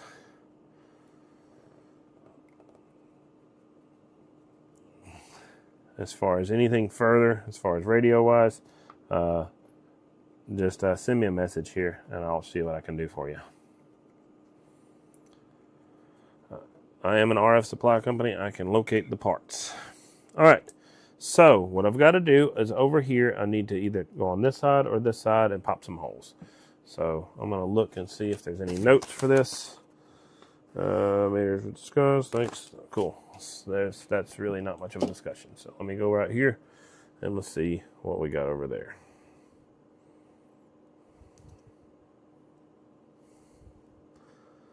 Let's read messages here.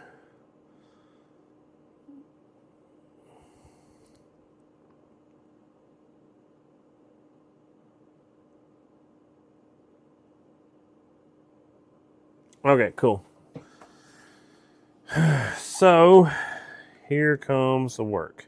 So I've got to pop in 1, 2, 3 holes, and I've got to figure out the size of these holes, and that's how it's going to line up. But this is how this is going to set up right here, and everything's going to be in there. So I'll have our switches on this side, I believe, is the best option.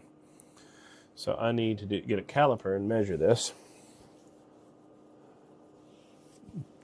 Yeah, for the guys who didn't agree with me, I do apologize. It's not me trying to be disrespectful to you. I'm not trying to stop anybody from operating any kind of way they want to operate. But I do have an issue when it comes to you telling me or telling somebody I know how to operate. That's kind of what I have a problem with. Now, if somebody is, the FCC has 2 rules, and their rule is this device must not cause any harmful interference to any other device. Agree with that rule. That's fine. And then rule number 2, this device must accept any harmful interference from any other device. That's a cop-out. That just means that now the computer guys who make dirty power supplies, the guys who build some of the newer electronics that are dirty and have a bunch of hash and trash in them, now we have to accept that because that's part of their rules. There's no regulation on other companies on how they have to operate. But there's regulation on us operators, anybody who's in any sort of radio, whether it's broadcast, whether it's anything else. There's limits on us, but not limits on them. And I find that kind of ridiculous. So if you have somebody's got a nasty computer power supply, you got somebody who's got some grow lights, you got somebody who's got some of these things. There is rules that say that your device must accept that. Now, sometimes they'll go in and they'll try to tell the other guys to clean up their stuff and stuff like that. And there's definitely some degree of rules for that. But that big cop-out rule, if it's a big corporation or some mega company and they got enough money, they'll use that cop-out rule and you can't do anything about it. But sure as the world, you start messing with a big corporation, they're going to go after you in a heartbeat. I don't know. Like I said, sorry, I'm ranting too much. We need to get off that subject. So we're putting a peak kit right here into a bird setup right here. So yeah, Russian woodpecker's nuts, man, for sure. All right, so yeah, we're putting a peak kit in 100 UA. So your bigger line sections, if you've ever seen them, for the Bird 43, for the Bird platform, is going to be 1 5/8 right here. It's going to be used a lot of times in broadcast, and sometimes, well, mostly in broadcast. There's some other situations that'll be used in waveguide and things like that. Then there is another larger line section that's also used in broadcast. And then, of course, I got the smaller line sections over here somewhere. I sent one out the other day. So, loosen this booger off, and let's get to work. Let's see if this is the one that fits. Nope. Let's see if this is the one that fits. Yep, that's it. That's the one. Yeah, but Xavier, message me anytime. Just send me a message on Facebook, and I will absolutely get you something figured out for you.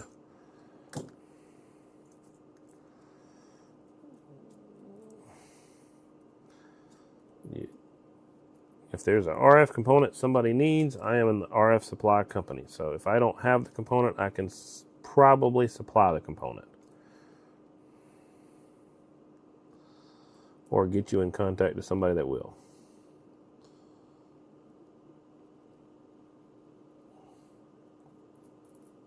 And the one you talk to is like, I know a guy. Not exactly, but still, I try to be that person. All right, so I did mention it before, but if anybody didn't know already, I am absolutely an RF supply company. I offer, let's just do this towards the end. That'll be fine. So as long as I do it towards the end, we'll be all right. Line it up like that. We want to bump it up higher. I think probably wouldn't hurt to bump it up higher. Should be fine. And now I need my punch. Sorry, this part's kind of particular, so I got to shut up for a second and get it right. Where'd my punch go?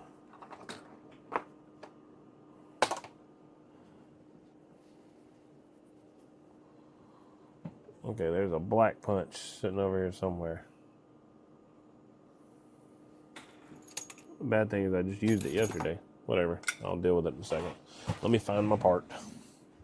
I got to find my stuff in order to get on to the next step. It's over here, found it. Sneaky little booger. All right. Yes, I have tubes.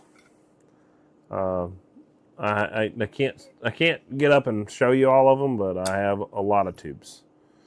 I've got some 1500 tubes. I got some 3CX800 tubes. I've got some GS35 tubes. I got some 4CX10000 tubes. I got some 3CX15000 tubes. I've got some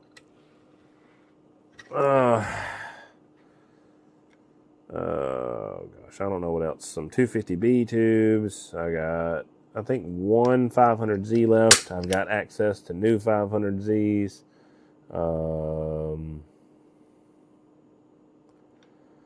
I have a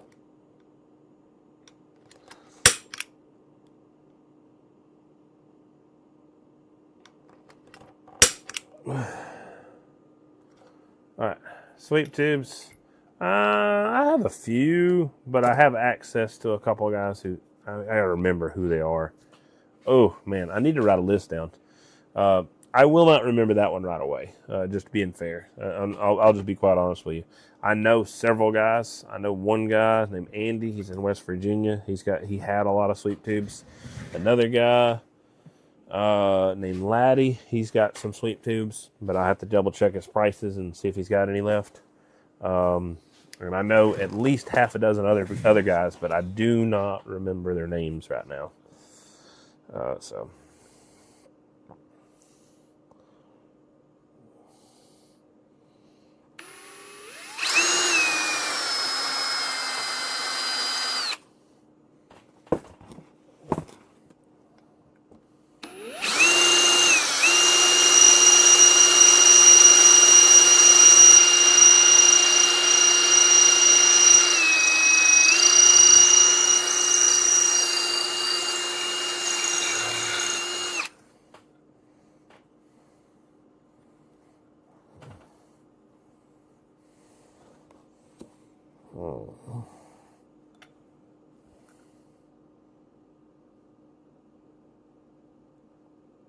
Well, that's important.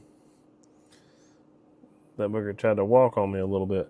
So now, whenever I put this in here, I'm going to have to make sure that I hit this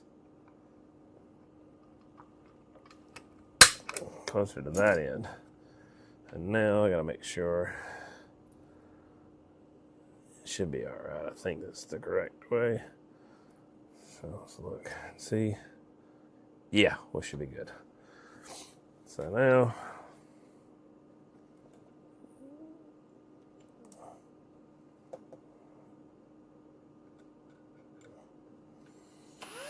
but no, I don't have any sweet tubes on hand right now.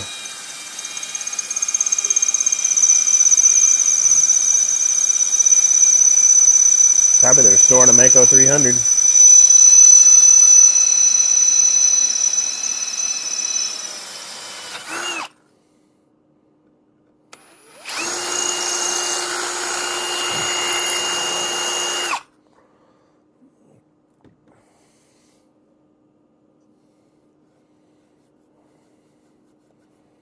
All right, so now I know what size this needs to be, so I'll pull this out, do another hole. Hey, that worked out pretty good.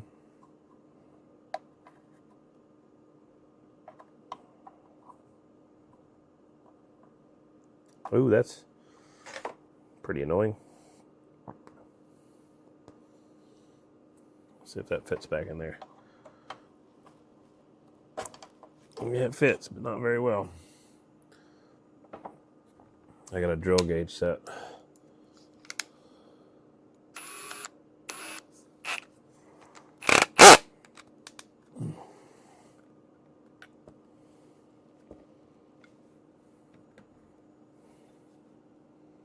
I don't like this, so I'm going to hit this thing as close to the center as possible. Or something like this. No. I'm going to do this. Since this is separated, I'm going to do what I did on another job. He might not like it. I hope he likes it. But this is what I did on another one. And I'm going to do it on this one. I think it's the smartest decision that I could do.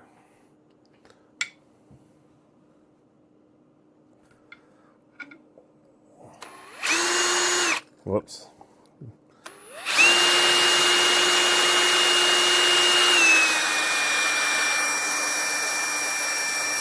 Uh-oh. I got a TikTok puzzle I got to do. 4 minutes and 5 seconds. And if I don't pass this puzzle, I get kicked out of my own live.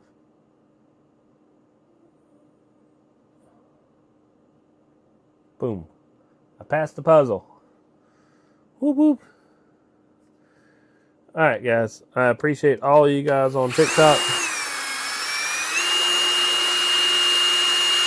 But as soon as this hits an hour, what I'm going to do is I'm going to click live one more time because I have to do it 3 times for at least 25 minutes at a time.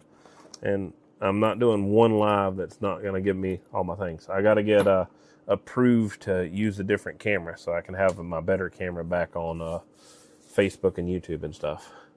So in about 5 minutes, if you guys are up to the task, then you will have to locate me one more time. It's D-Wins RF Supply. Same spelling on every platform, but I will end the live and start it back. So I'll be doing the same work, and you guys will be able to see what I'm doing. But I just have to go live 3 times for 25 minutes at a time, and then it takes me another 48 hours to get approved for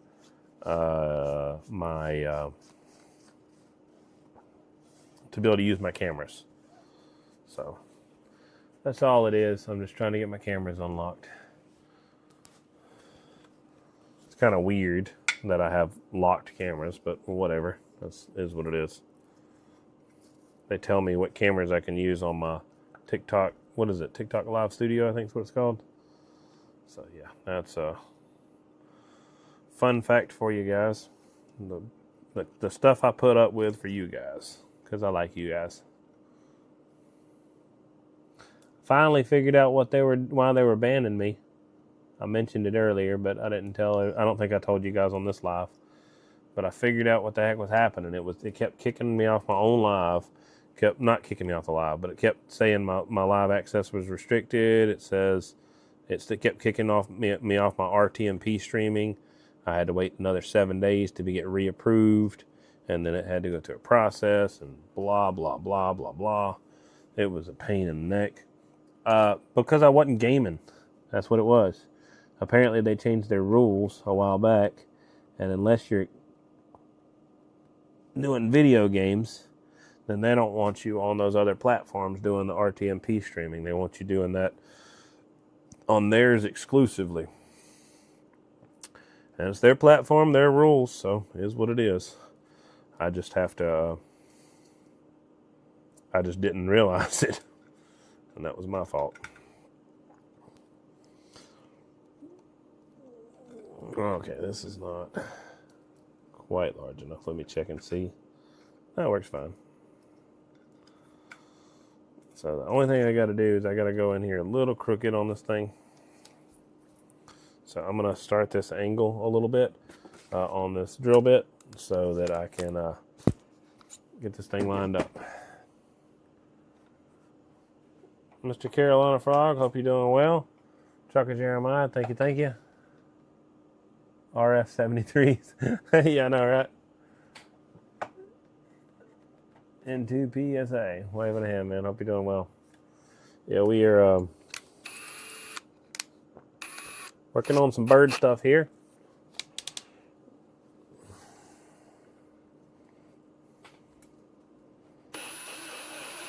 You missed all the fun of me complaining about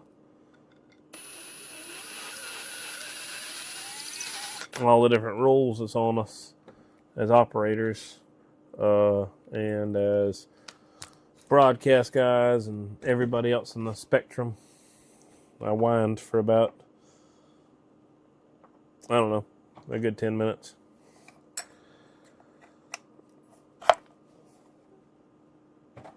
All right, so got this in a little crooked. Let's line it up.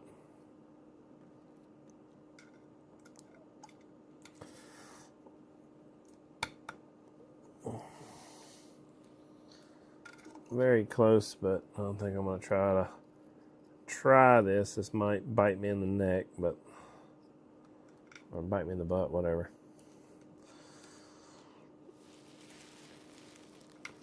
Maybe. All right, we're clear all the way around. Maybe if we try to put that back on, let's just check real quick, see if I'm not clear.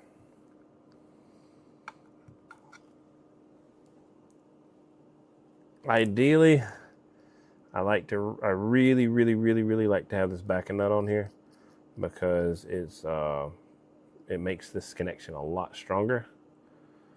I think Sharky had one like that. Wasn't Sharky?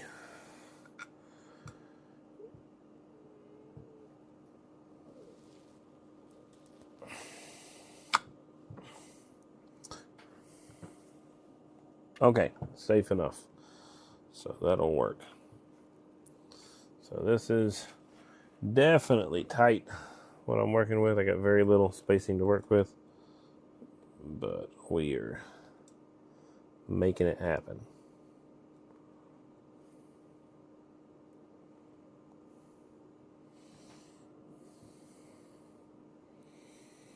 Where's my thing at?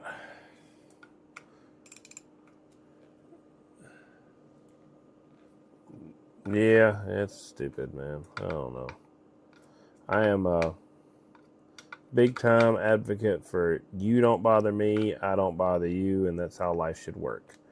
And that should be how every company, every business, how everything works. I feel like that's just my philosophy.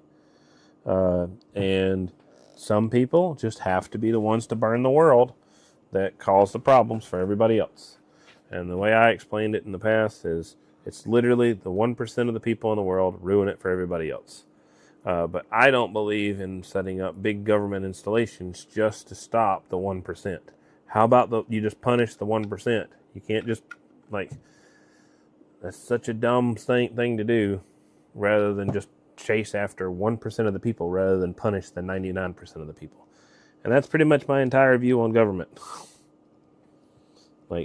I have a problem with people who are doing stuff that's wrong. Sure, that's all fine and dandy. I have no issues with you tracking those guys down, punishing them to the full extent of the law. But don't set arbitrary rules on everybody else just because that 1% of people decide to be stupid. It makes no sense to me. It's like saying this one person at my restaurant decided to eat too much food. Now I'm no longer going to have any more all-you-can-eat buffets. No, you're going to say, I'm going to make a new rule that says, if you do such and such thing, you'll get kicked out of my restaurant. And that's fine. Then that one person gets kicked out, not everybody else. But then if you make a new rule, it says nobody can eat more than 3.5 pounds of food at my new restaurants. So now, even though people didn't necessarily want to eat 3.5 pounds of your food, now they're pissed off at you because you just gave them a rule that they don't feel like they have to follow because they weren't even breaking it to begin with. It's just a way to piss people off. So, and that's my entire view, needless to say. It'd be hard to convince me otherwise.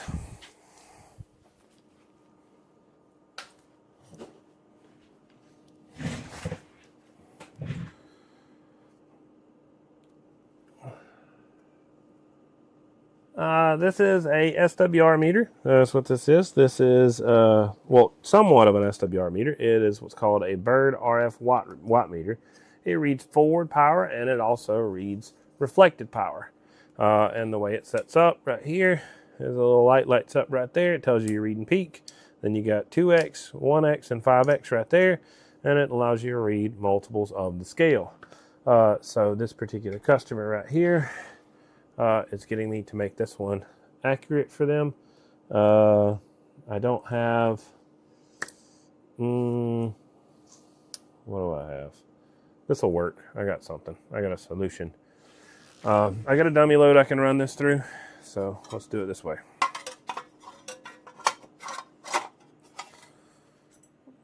So I've got another digital bird. This one right here is another cool meter that I've been doing a lot of. If you guys want to know more about the digitals, we can talk about them later.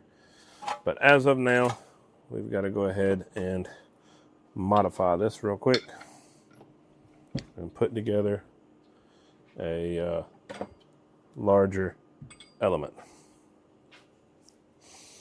I've got 4 bolts over here somewhere. This is not the right size. This is what I needed.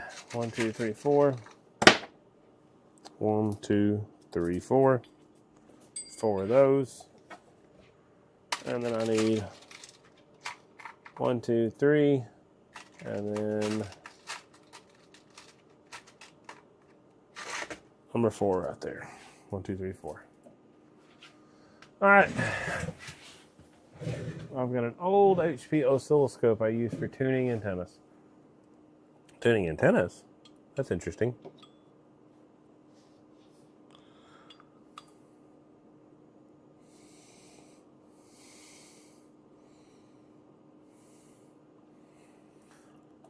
All right. Yeah, I have a bit more test equipment. I guess you guys haven't seen my test equipment, so we'll zoom out and we will rotate over here. So we have a little bit. The bottom set right here is bottom set right here is a VNA right here. This is a communications test set. I can go to a spectrum analyzer right there. This has got spectrum function along with a waveform function. Another one also, spectrum function, waveform function there too. I've got a full-blown STR. I've got another nano VNA. I've got another nano VNA. And then, like I said, lots of other stuff. Where's the thing? All right. Go back. Something like that. Should be fine. So, for fun, my radio team teaches scouts how to build an improvised antenna. That's pretty cool. That's nice to know.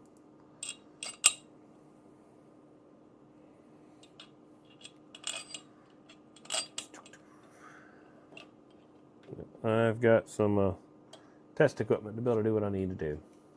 And then, of course, I guess you guys can see my other stuff. Ouch, that hurt my finger. My other stuff is going to be the bird stuff over here. So this is a digital bird meter right here. This is known as the gold standard for bird meters right here. This is the newer digital bird right here. This is a multi-setup, multi-position setup. Bird 43. This is a Bird 43 with an RF sampler. There's a 13 channel input Bird 43 setup up there. You guys can't see that on Facebook land, so I guess we'll zoom up real quick. And then you got the broadcast elements up there with the they've got built-in interlocks and shutdowns on them. And then I've got more bird parts over that way over there. I'm just making it where people on Facebook and stuff can see, because I zoomed out on one of them and I didn't zoom out on the other. But let's zoom so you guys can see what we're doing.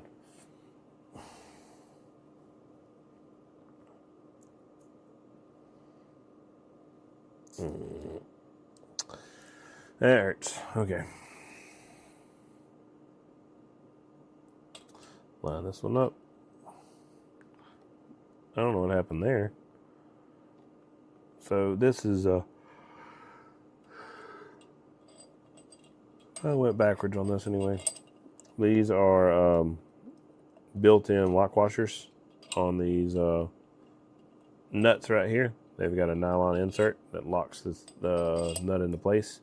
And I've got two of them that don't have the built-in lock washers. So I'm gonna swap them around real quick. All right, TikTok land, don't get mad at me. I got to end the live, and I'm going to start it up again. I've got to get approval for this stupid camera thing, so I'll be back. If you guys want to find me, it's D-Win's RF Supply, just like this name, just like you spell it. If you guys feel like it, before I click end the live, you can feel free to follow me or like the live, and maybe it'll show you the live as soon as I repost it again. I'll give you guys a couple minutes, probably about 2 or 3 minutes, to be able to, if you want to, like the live or to follow me, and you guys will get to see me live. I'll continue this live here in just a few minutes, really immediately afterward. I've just got to do 3 live videos that are at least 25 minutes long for me to get my other camera. I have a little face camera that I use. And I have to do that. Then it takes another 48 hours for that to get approved, and blah, blah, blah, blah, blah. Needless to say, in about 2 minutes, I'm going to end the live and start it over again. So don't feel like I'm being disrespectful to you. I'm not trying to leave anybody out. So I'm giving you guys a chance to hopefully find me again and keep watching.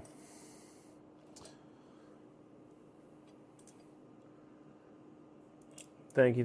Appreciate you for the follow, Jax. Appreciate you. Thanks, Timber. Copy, be right back.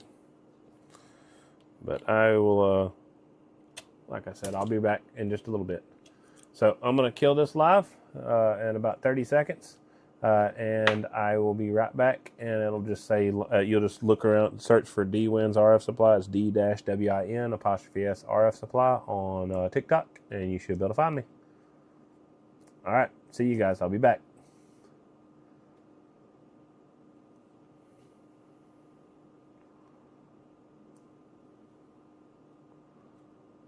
So I'm not doing that to be mean to these guys. These guys are cool. I like all of them, but at the same time, I absolutely have to, let's try it again. Go live. And go live. Okay. Now I need a 1/2 inch, and I'm going to put it on a drill. That's what I'm going to do right here. So where's my 1/2 inch is going to be? That one looks a little large. That looks like it should fit. That'll work. So now I gotta find my correct drive, but I could just do it on a ratchet, and it'll be fine. So I'll just do it on a ratchet. We'll survive. We can go a little bit slower. We don't have to be in such a rush. So I'll put that over there. Line this up right here.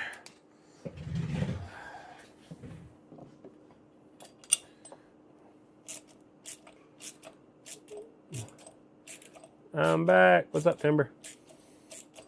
Timber doesn't figure out how to do it quick. Hello, Big Alabama. Hello, Brent. Hope you guys are doing well. We're doing...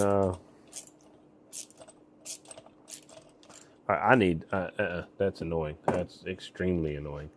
I'm not much of one to complain about much, but that nylon's got a decent amount of resistance to it, and I don't feel like dealing with that right now.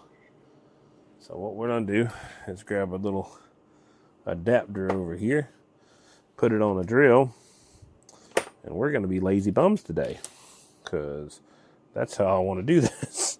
I'm not sitting there with that one. Nope.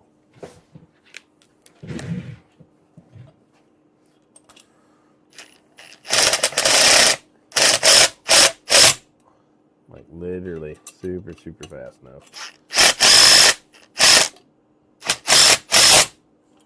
All right, next. Ouch. This drill's a little bit too strong for that. I need to be careful. All right.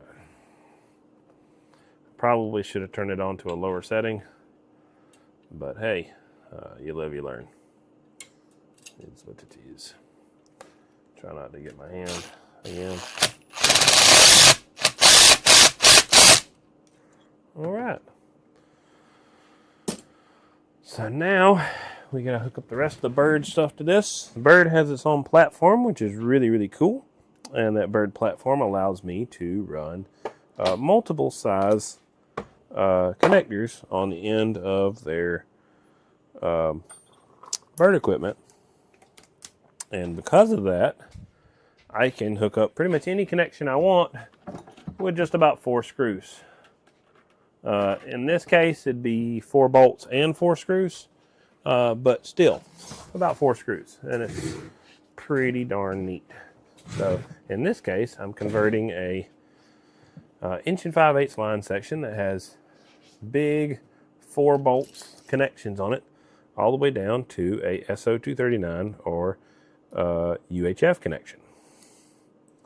So an exceptional drop down, but that allows it to be used on my test bench properly, and I can test everything I need to test. I need to make that a little bit wider.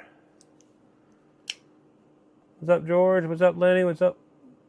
What is it, Blue Girl? Yeah, Blue Girl, Horns Roll. What's up, Six Toes? Hope you're doing well. I'm Nobody, Know Me, Gnome Studios. Hope you guys are doing good. We're working on some bird equipment over here. If you don't know what the heck that is, it measures RF power. So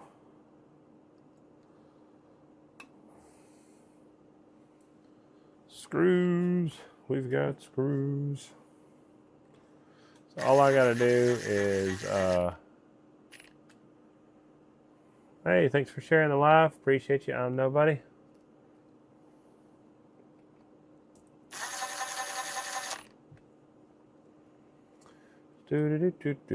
So we are building this system so that we can tie this in line. And now we gotta have one jumper. I don't have any of these that's finished. I'll grab one of these back over here.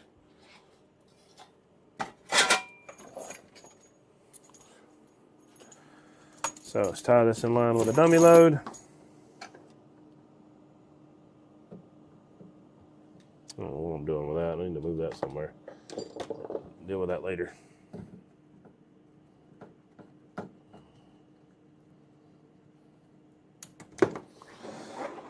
All right. It's the cool thing about having a low friction coefficient. I can actually do this. And then I can screw into here.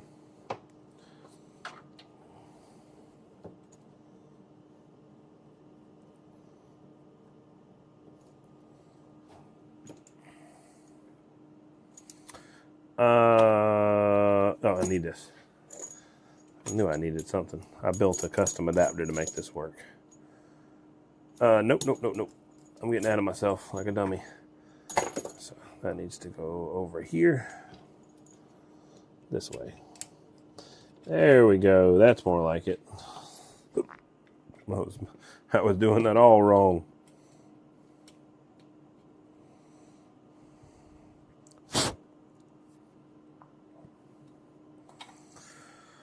All right, so now put the Ameritron on the dummy load and see how this thing measures out.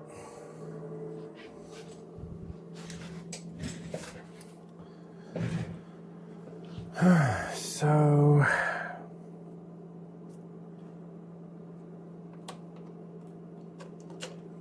I can kind of do this, so I might as well just do it anyway. Who cares?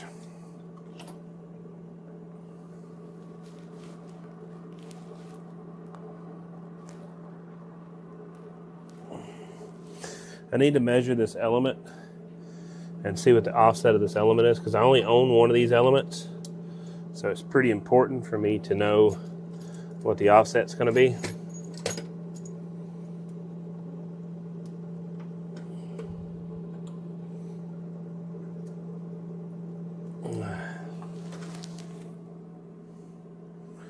All right, so I need another one of these right over here.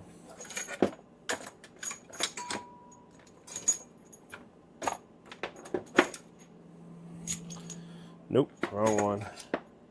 Yes, correct one.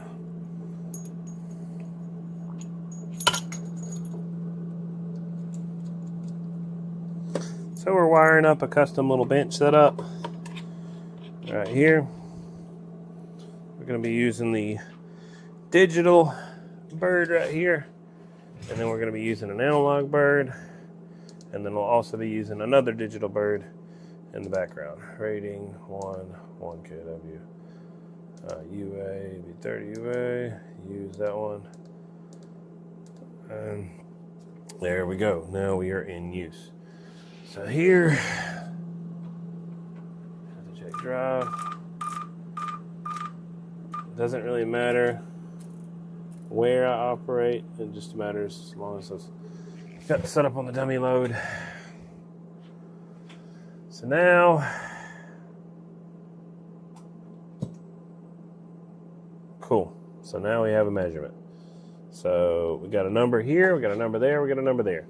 Okay, on this one over here, we have 295, we have 285 right here. So within 10 watts on a 1,000 watt scale. So that means within, if you were to take a 0 off, that'd make 100 watts. If you used to take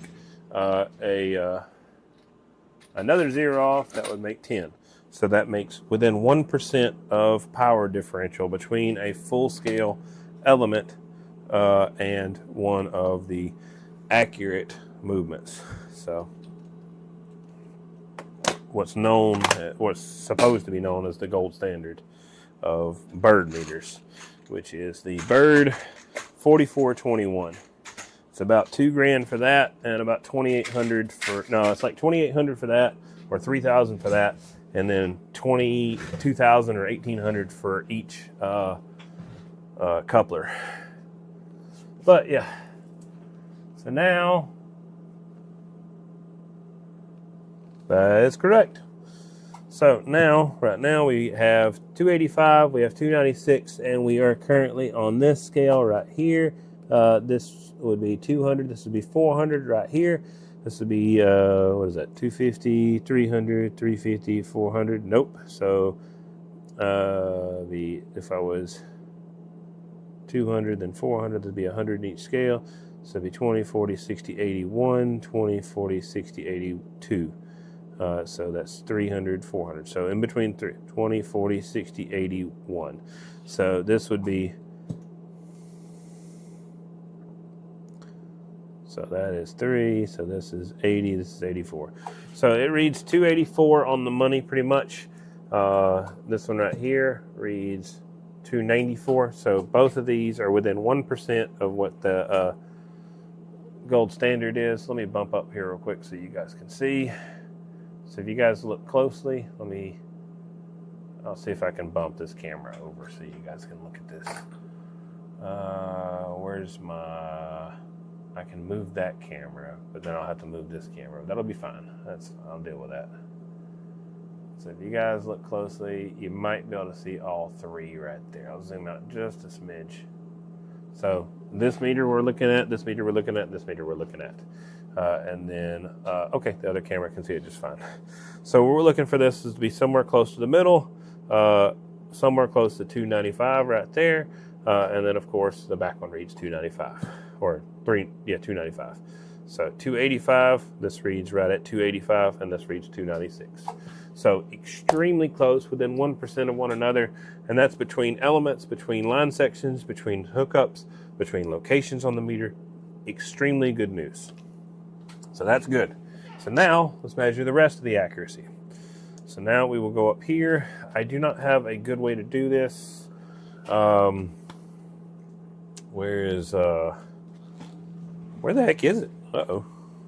Okay, there we go. I got it. So I need an adapter, and I'm going to inject. Whoa. I need another adapter. That would be fun. All right, we'll deal with that later. I need a BNC to. All right, so now we need a plug right over here. This needs to go in here. So now we're going to try to go for a steady state. So let's go over here.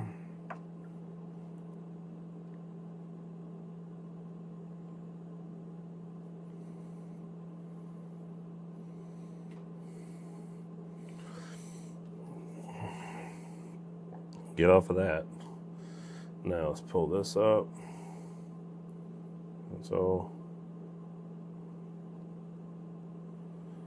let's do this.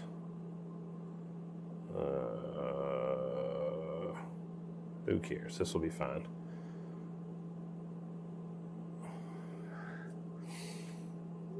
Now turn that up. Transmit. All right, cool. It's going to work. So now, as far as the peak, this one is, I've seen, it is probably the tightest one I've seen. I don't really try to follow that one too much on peak because this is significantly looser. Every other bird meter I've ever tested is looser, but on carrier, I like to use it for the number. But on peak, it's, I don't know. I'm not sure on that one. I would want to do more research. But because I have tested this other one significantly on this, I will defer to the peak on this one because I've tested this against 1, 2, 3, 4, 5, 6, like 7 or 8 other meters. So no complaints on this end, and this is what I'll shoot for the accuracy on. All right, so from here, we're going to go ahead and check and see what our levels are. We're at 762, and we're just a bit over 800 with this one. So what we're going to do is modify this where we hit the same 762. From there, we're going to check our 2x scale right here. So if we were to go to 2x, instead of this being the 800 watt mark, this would turn into the 400 watt mark right here if it was reading accurately. It's not reading exactly accurate. It's reading a little bit loose. So, and then if this was the 800 mark and I'm reading on a 5x scale, where the heck would my number be? If I was 5x from 800, that's a weird number to do the math on. So 800 divided by 5, it's 160. That's a weird number. Hard to remember, but that'll be fine. So, it'd be 160. So it would be 20, 40, 60, 80, 100, 20, 40, 60, 80, 200. So 80, 60 right there. So it'd be 160 if it was correct on 5x, and just a little low on 5x. So 5x needs to be modified, 2x needs to be modified, peak needs to be modified, carrier is just fine. So that's what we'll do, and we'll go from there. So we have a good reference that's sitting right here beside us that we can work with, and we can work with it from there. So I've got to get handy dandy little flathead right here, and I've got to look at some information. So I've got, this is proprietary according to each builder, whatever they choose to make on their kits. I own multiple different peak kits. This is just one of your normal aftermarket ones, but this has also been modified. So as far as its operation, it's going to be different than other meters too. So keep that in mind. Peak is here. So we want to modify peak to be as close to this number as possible. So somewhere,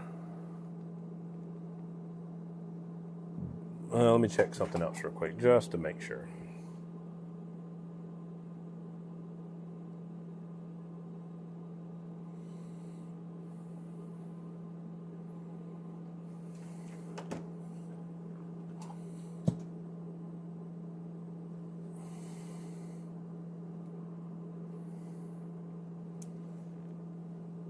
No, it's better with the other one. So let's go back. Let's get off of that. Go here, back there. So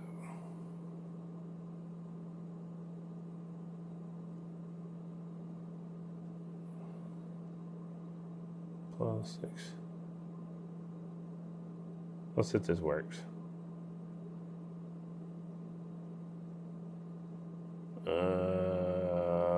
I need to go with a standard. All right, so let's go with a standard, and this is what we're gonna work with. So we're looking for these numbers right here.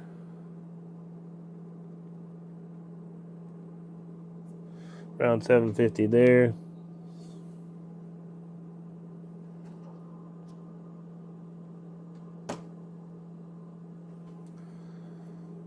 All right, so 740 there. And this is below 780 right here. So now we need to go from here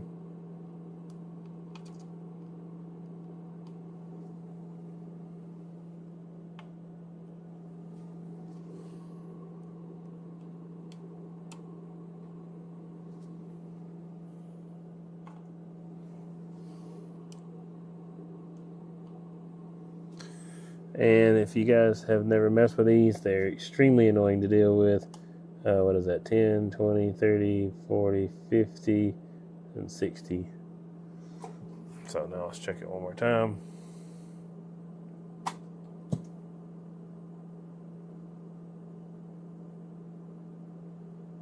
Well, let me check this real quick. Let's be a little bit more consistent with this. Now that I got this, it should go up in proportion, so it should be fine. That is fine. So let's be a little bit light on that, so let's check it at full scale accuracy. I'm going to be curious how this thing responds to this.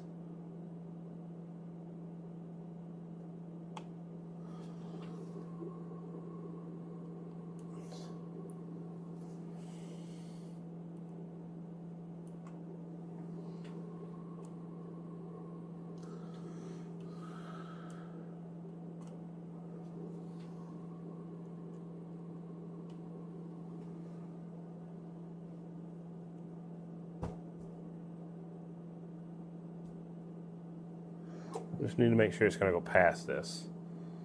Let's nothing I can really do to make that go past that. Let's just make sure. Whatever. I'll just keep working with it. Sometimes you don't want to chase a rabbit too much, but it's all right. I'm not too far gone on none of this stuff.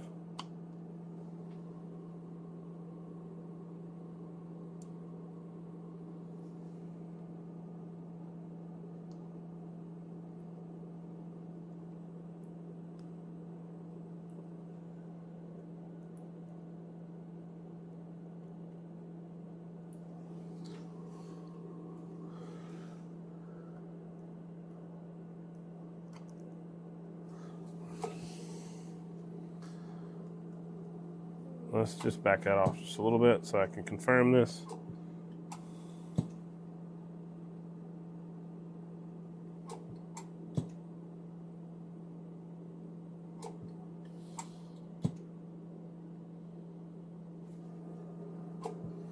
So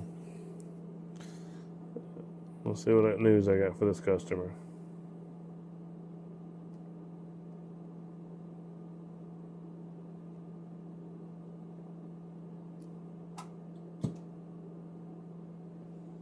There we go. Cool.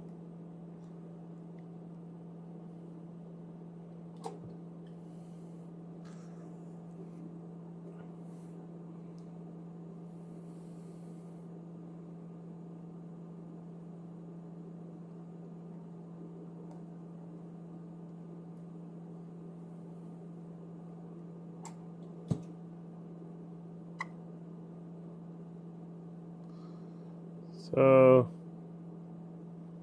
I've got a little bit of bad news for this customer. So there's something wrong with his movement itself. So if you look right here, look at the bottom end scale of his movement. So it doesn't bottom all the way out, or it won't go all the way up, one or the other. So I'm going to see if there's anything to do with me. Just holding this off real quick, make sure it doesn't go any higher, and then we will move on to the next step.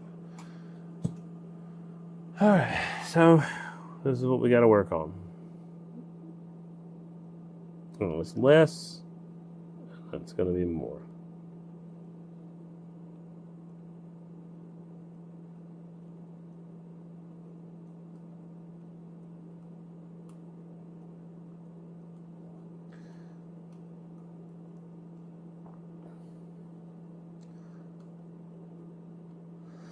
All right, so I've got it all the way past full scale.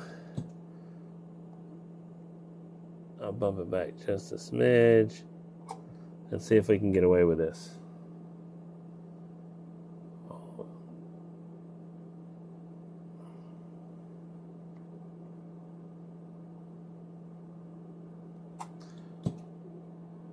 So it's either low scale accuracy or full scale accuracy.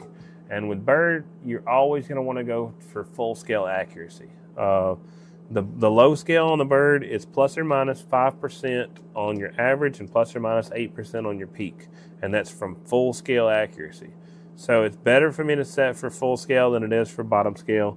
It's unfortunate, that's really annoying, but it is what it is. So I need to go for full scale accuracy. Let's see what I can get done. So I need to be 1,000 on the money.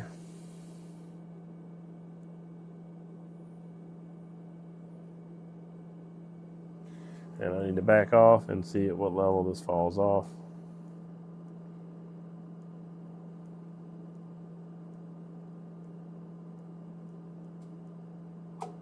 Maybe it's just hung up, we'll see. Nope, entirely too much. So let's fix this real quick, get this thing back accurate.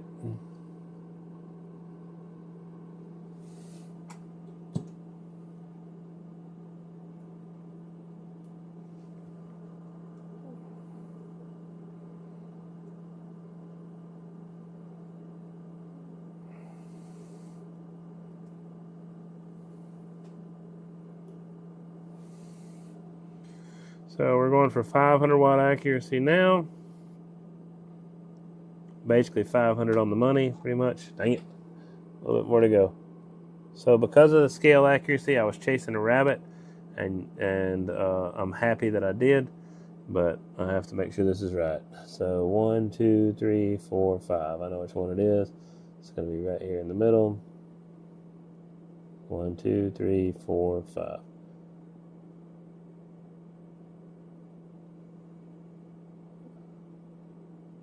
Pretty much on the money. Okay, so now let's go for the next scale. Let's just bump it up a little bit. So let's go to 7, a little over 7. That's 1, 2, 3, 4, 5. It's just a hair under.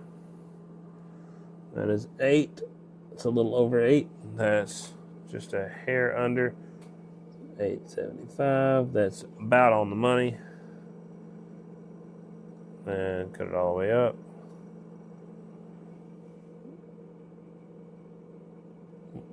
Was it 10, 20, 30, 40, 50, 60, 50. So extremely close to their correct accuracy, within about 10 watts of one another right now across the scale. The bottom end of the scale is going to be very inaccurate, so we'll go ahead and go down to as low as we can with accuracy and see what we can get done. So now we are at, that's fine, no problems. Very happy with that. Getting a little bit less accurate, stay within 10 watts still. Less accurate there. Less accurate there. Less accurate there. And that's as low as we can get. That's not bad still. The lower on the scale I get, the worse it gets. I'm kind of working with this customer stuff, unfortunately. So now I'm going to key in way less. And that is not bad at all. 10, 20, 30, 40. It's good on carrier.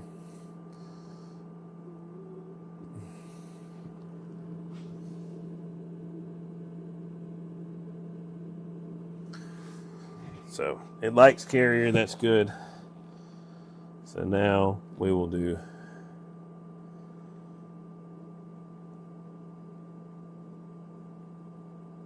so we'll hit a number we can hit. Okay. That is not accurate really. So that's 10, 20, 30, 40, 50. Excuse me. This would be 100, 200, 190, 180, 170, 170. 170 at 130. So that is not accurate. So from 170 at 130, so 130 divided by 170. That is 24% inaccuracy at the bottom and less than 1% at the top. So unfortunately, that is just what happens with this customer.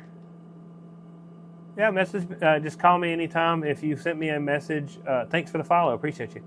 Message me anytime. This is, of course, going to be the more accurate meter. The digital is just the way to go. This one, it suffers from scale accuracy, and you see right now we're not even bottomed out at the bottom end of the scale. So the bottom end of the scale, we're around 24% inaccurate from anything above about the 200 watt mark all the way up. We are within about 1%, maybe 1.5%. So very, very happy with the results there. Doing good there. So now let's go on to the next scale, and let's go ahead and run up real quick. So since we've already run it up, we can go. What's holding us off there? It's carrier, I guess.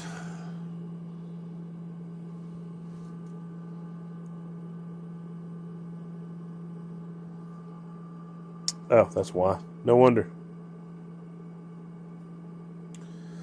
So let me back that thing back off.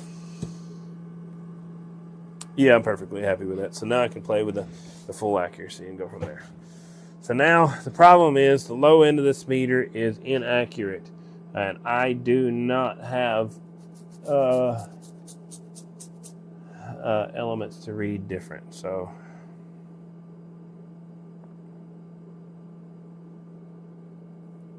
I'm going to have to go with half scale accuracy. It's the best I can do. The 5X might not be as perfect just because it's what it is. So now we'll go for full scale. We got full range. We're going to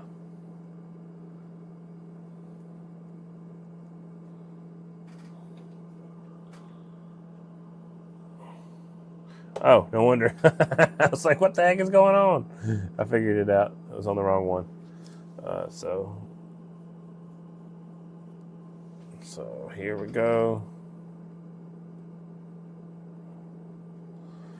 So we're nice and steady. We know what we need to be. Let's go ahead and get a little bit more steady. That should be a lot more steady now. So now we've got a 2X scale, and we can go ahead and make that thing accurate. Okay, great.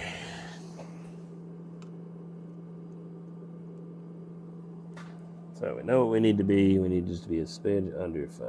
So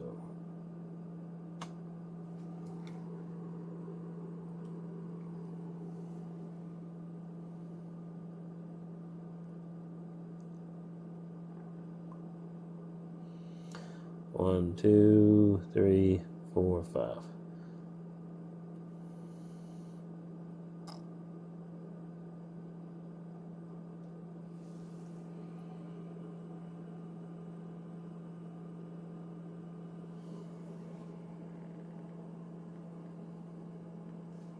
Whoops.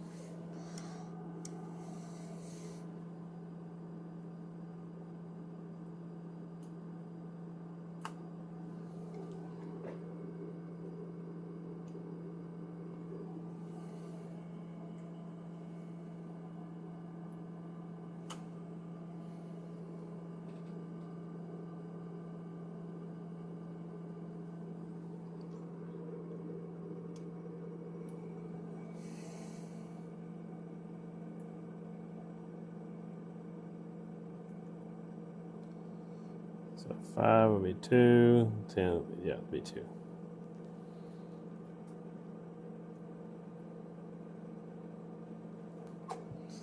All right, so that's fine. Let's go up to the next scale. So that scale can be slightly inaccurate, but we should be all right. So now we'll go to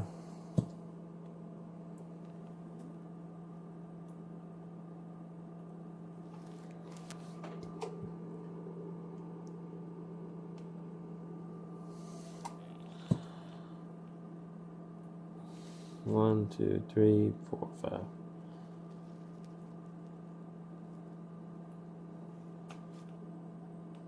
little bit less.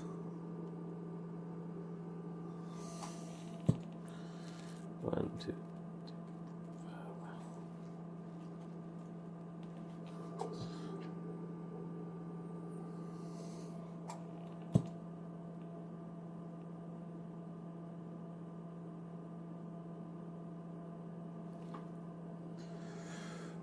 So, okay, cool.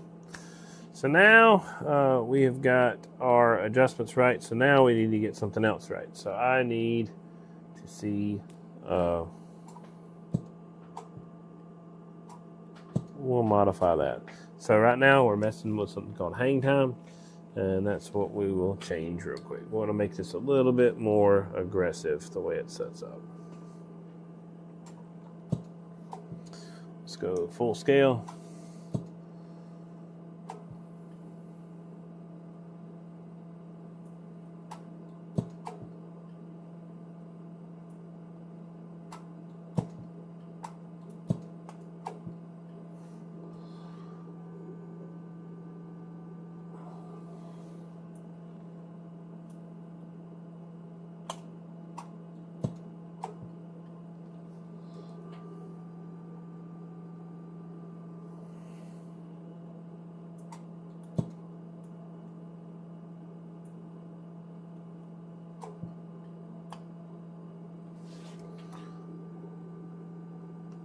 Not a lot to talk about, sorry. We're just working on these things. What's up, bro? Follow us, bro, on the Magnolia.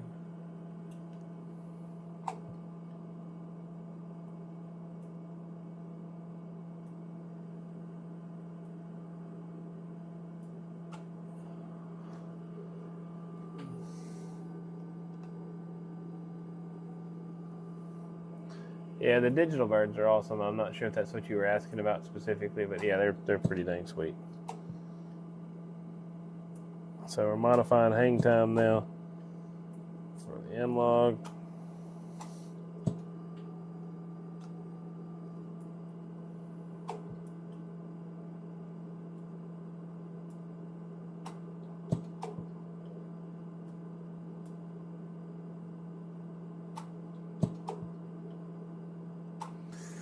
Okay.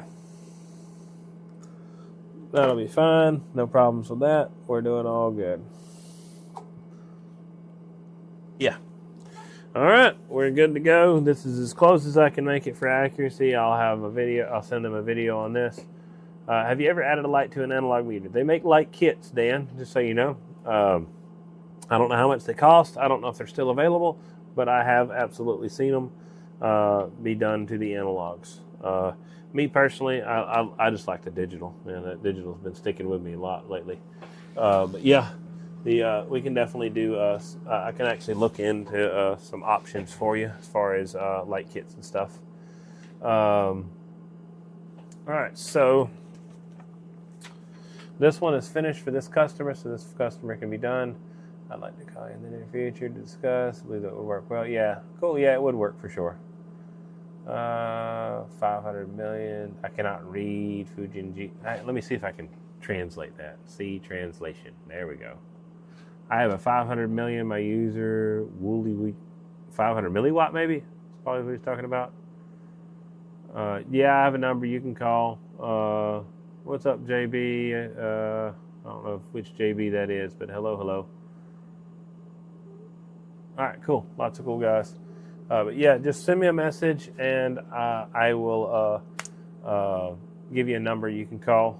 It'll be a limited response when I could answer the phone, but I will absolutely do whatever I can to talk to you. So this is all good, ready to go. Light right there is lit up whenever it is in operation and is working the way it needs to. Everything is adjusted as good as I can. His meter is not absolutely perfect. There's a problem with it. I can tell him about it and let him know. But I was able to get accuracy down to about 1%, all the way up to about the I think the 200 scale or so. Anything below the 2 scale on this bottom part of the meter, which is the lower portion of it, which is already inaccurate enough, is around the inaccuracy increased to about 24%. So it's not accurate at all on the bottom end of the scale, because it's just his meter movement's the problem. So I'll let him know about it, and we can kind of go from there. But I got the top end of the scale as accurate as I can make it. And he now has a peak kit that he can work with from there. So, done.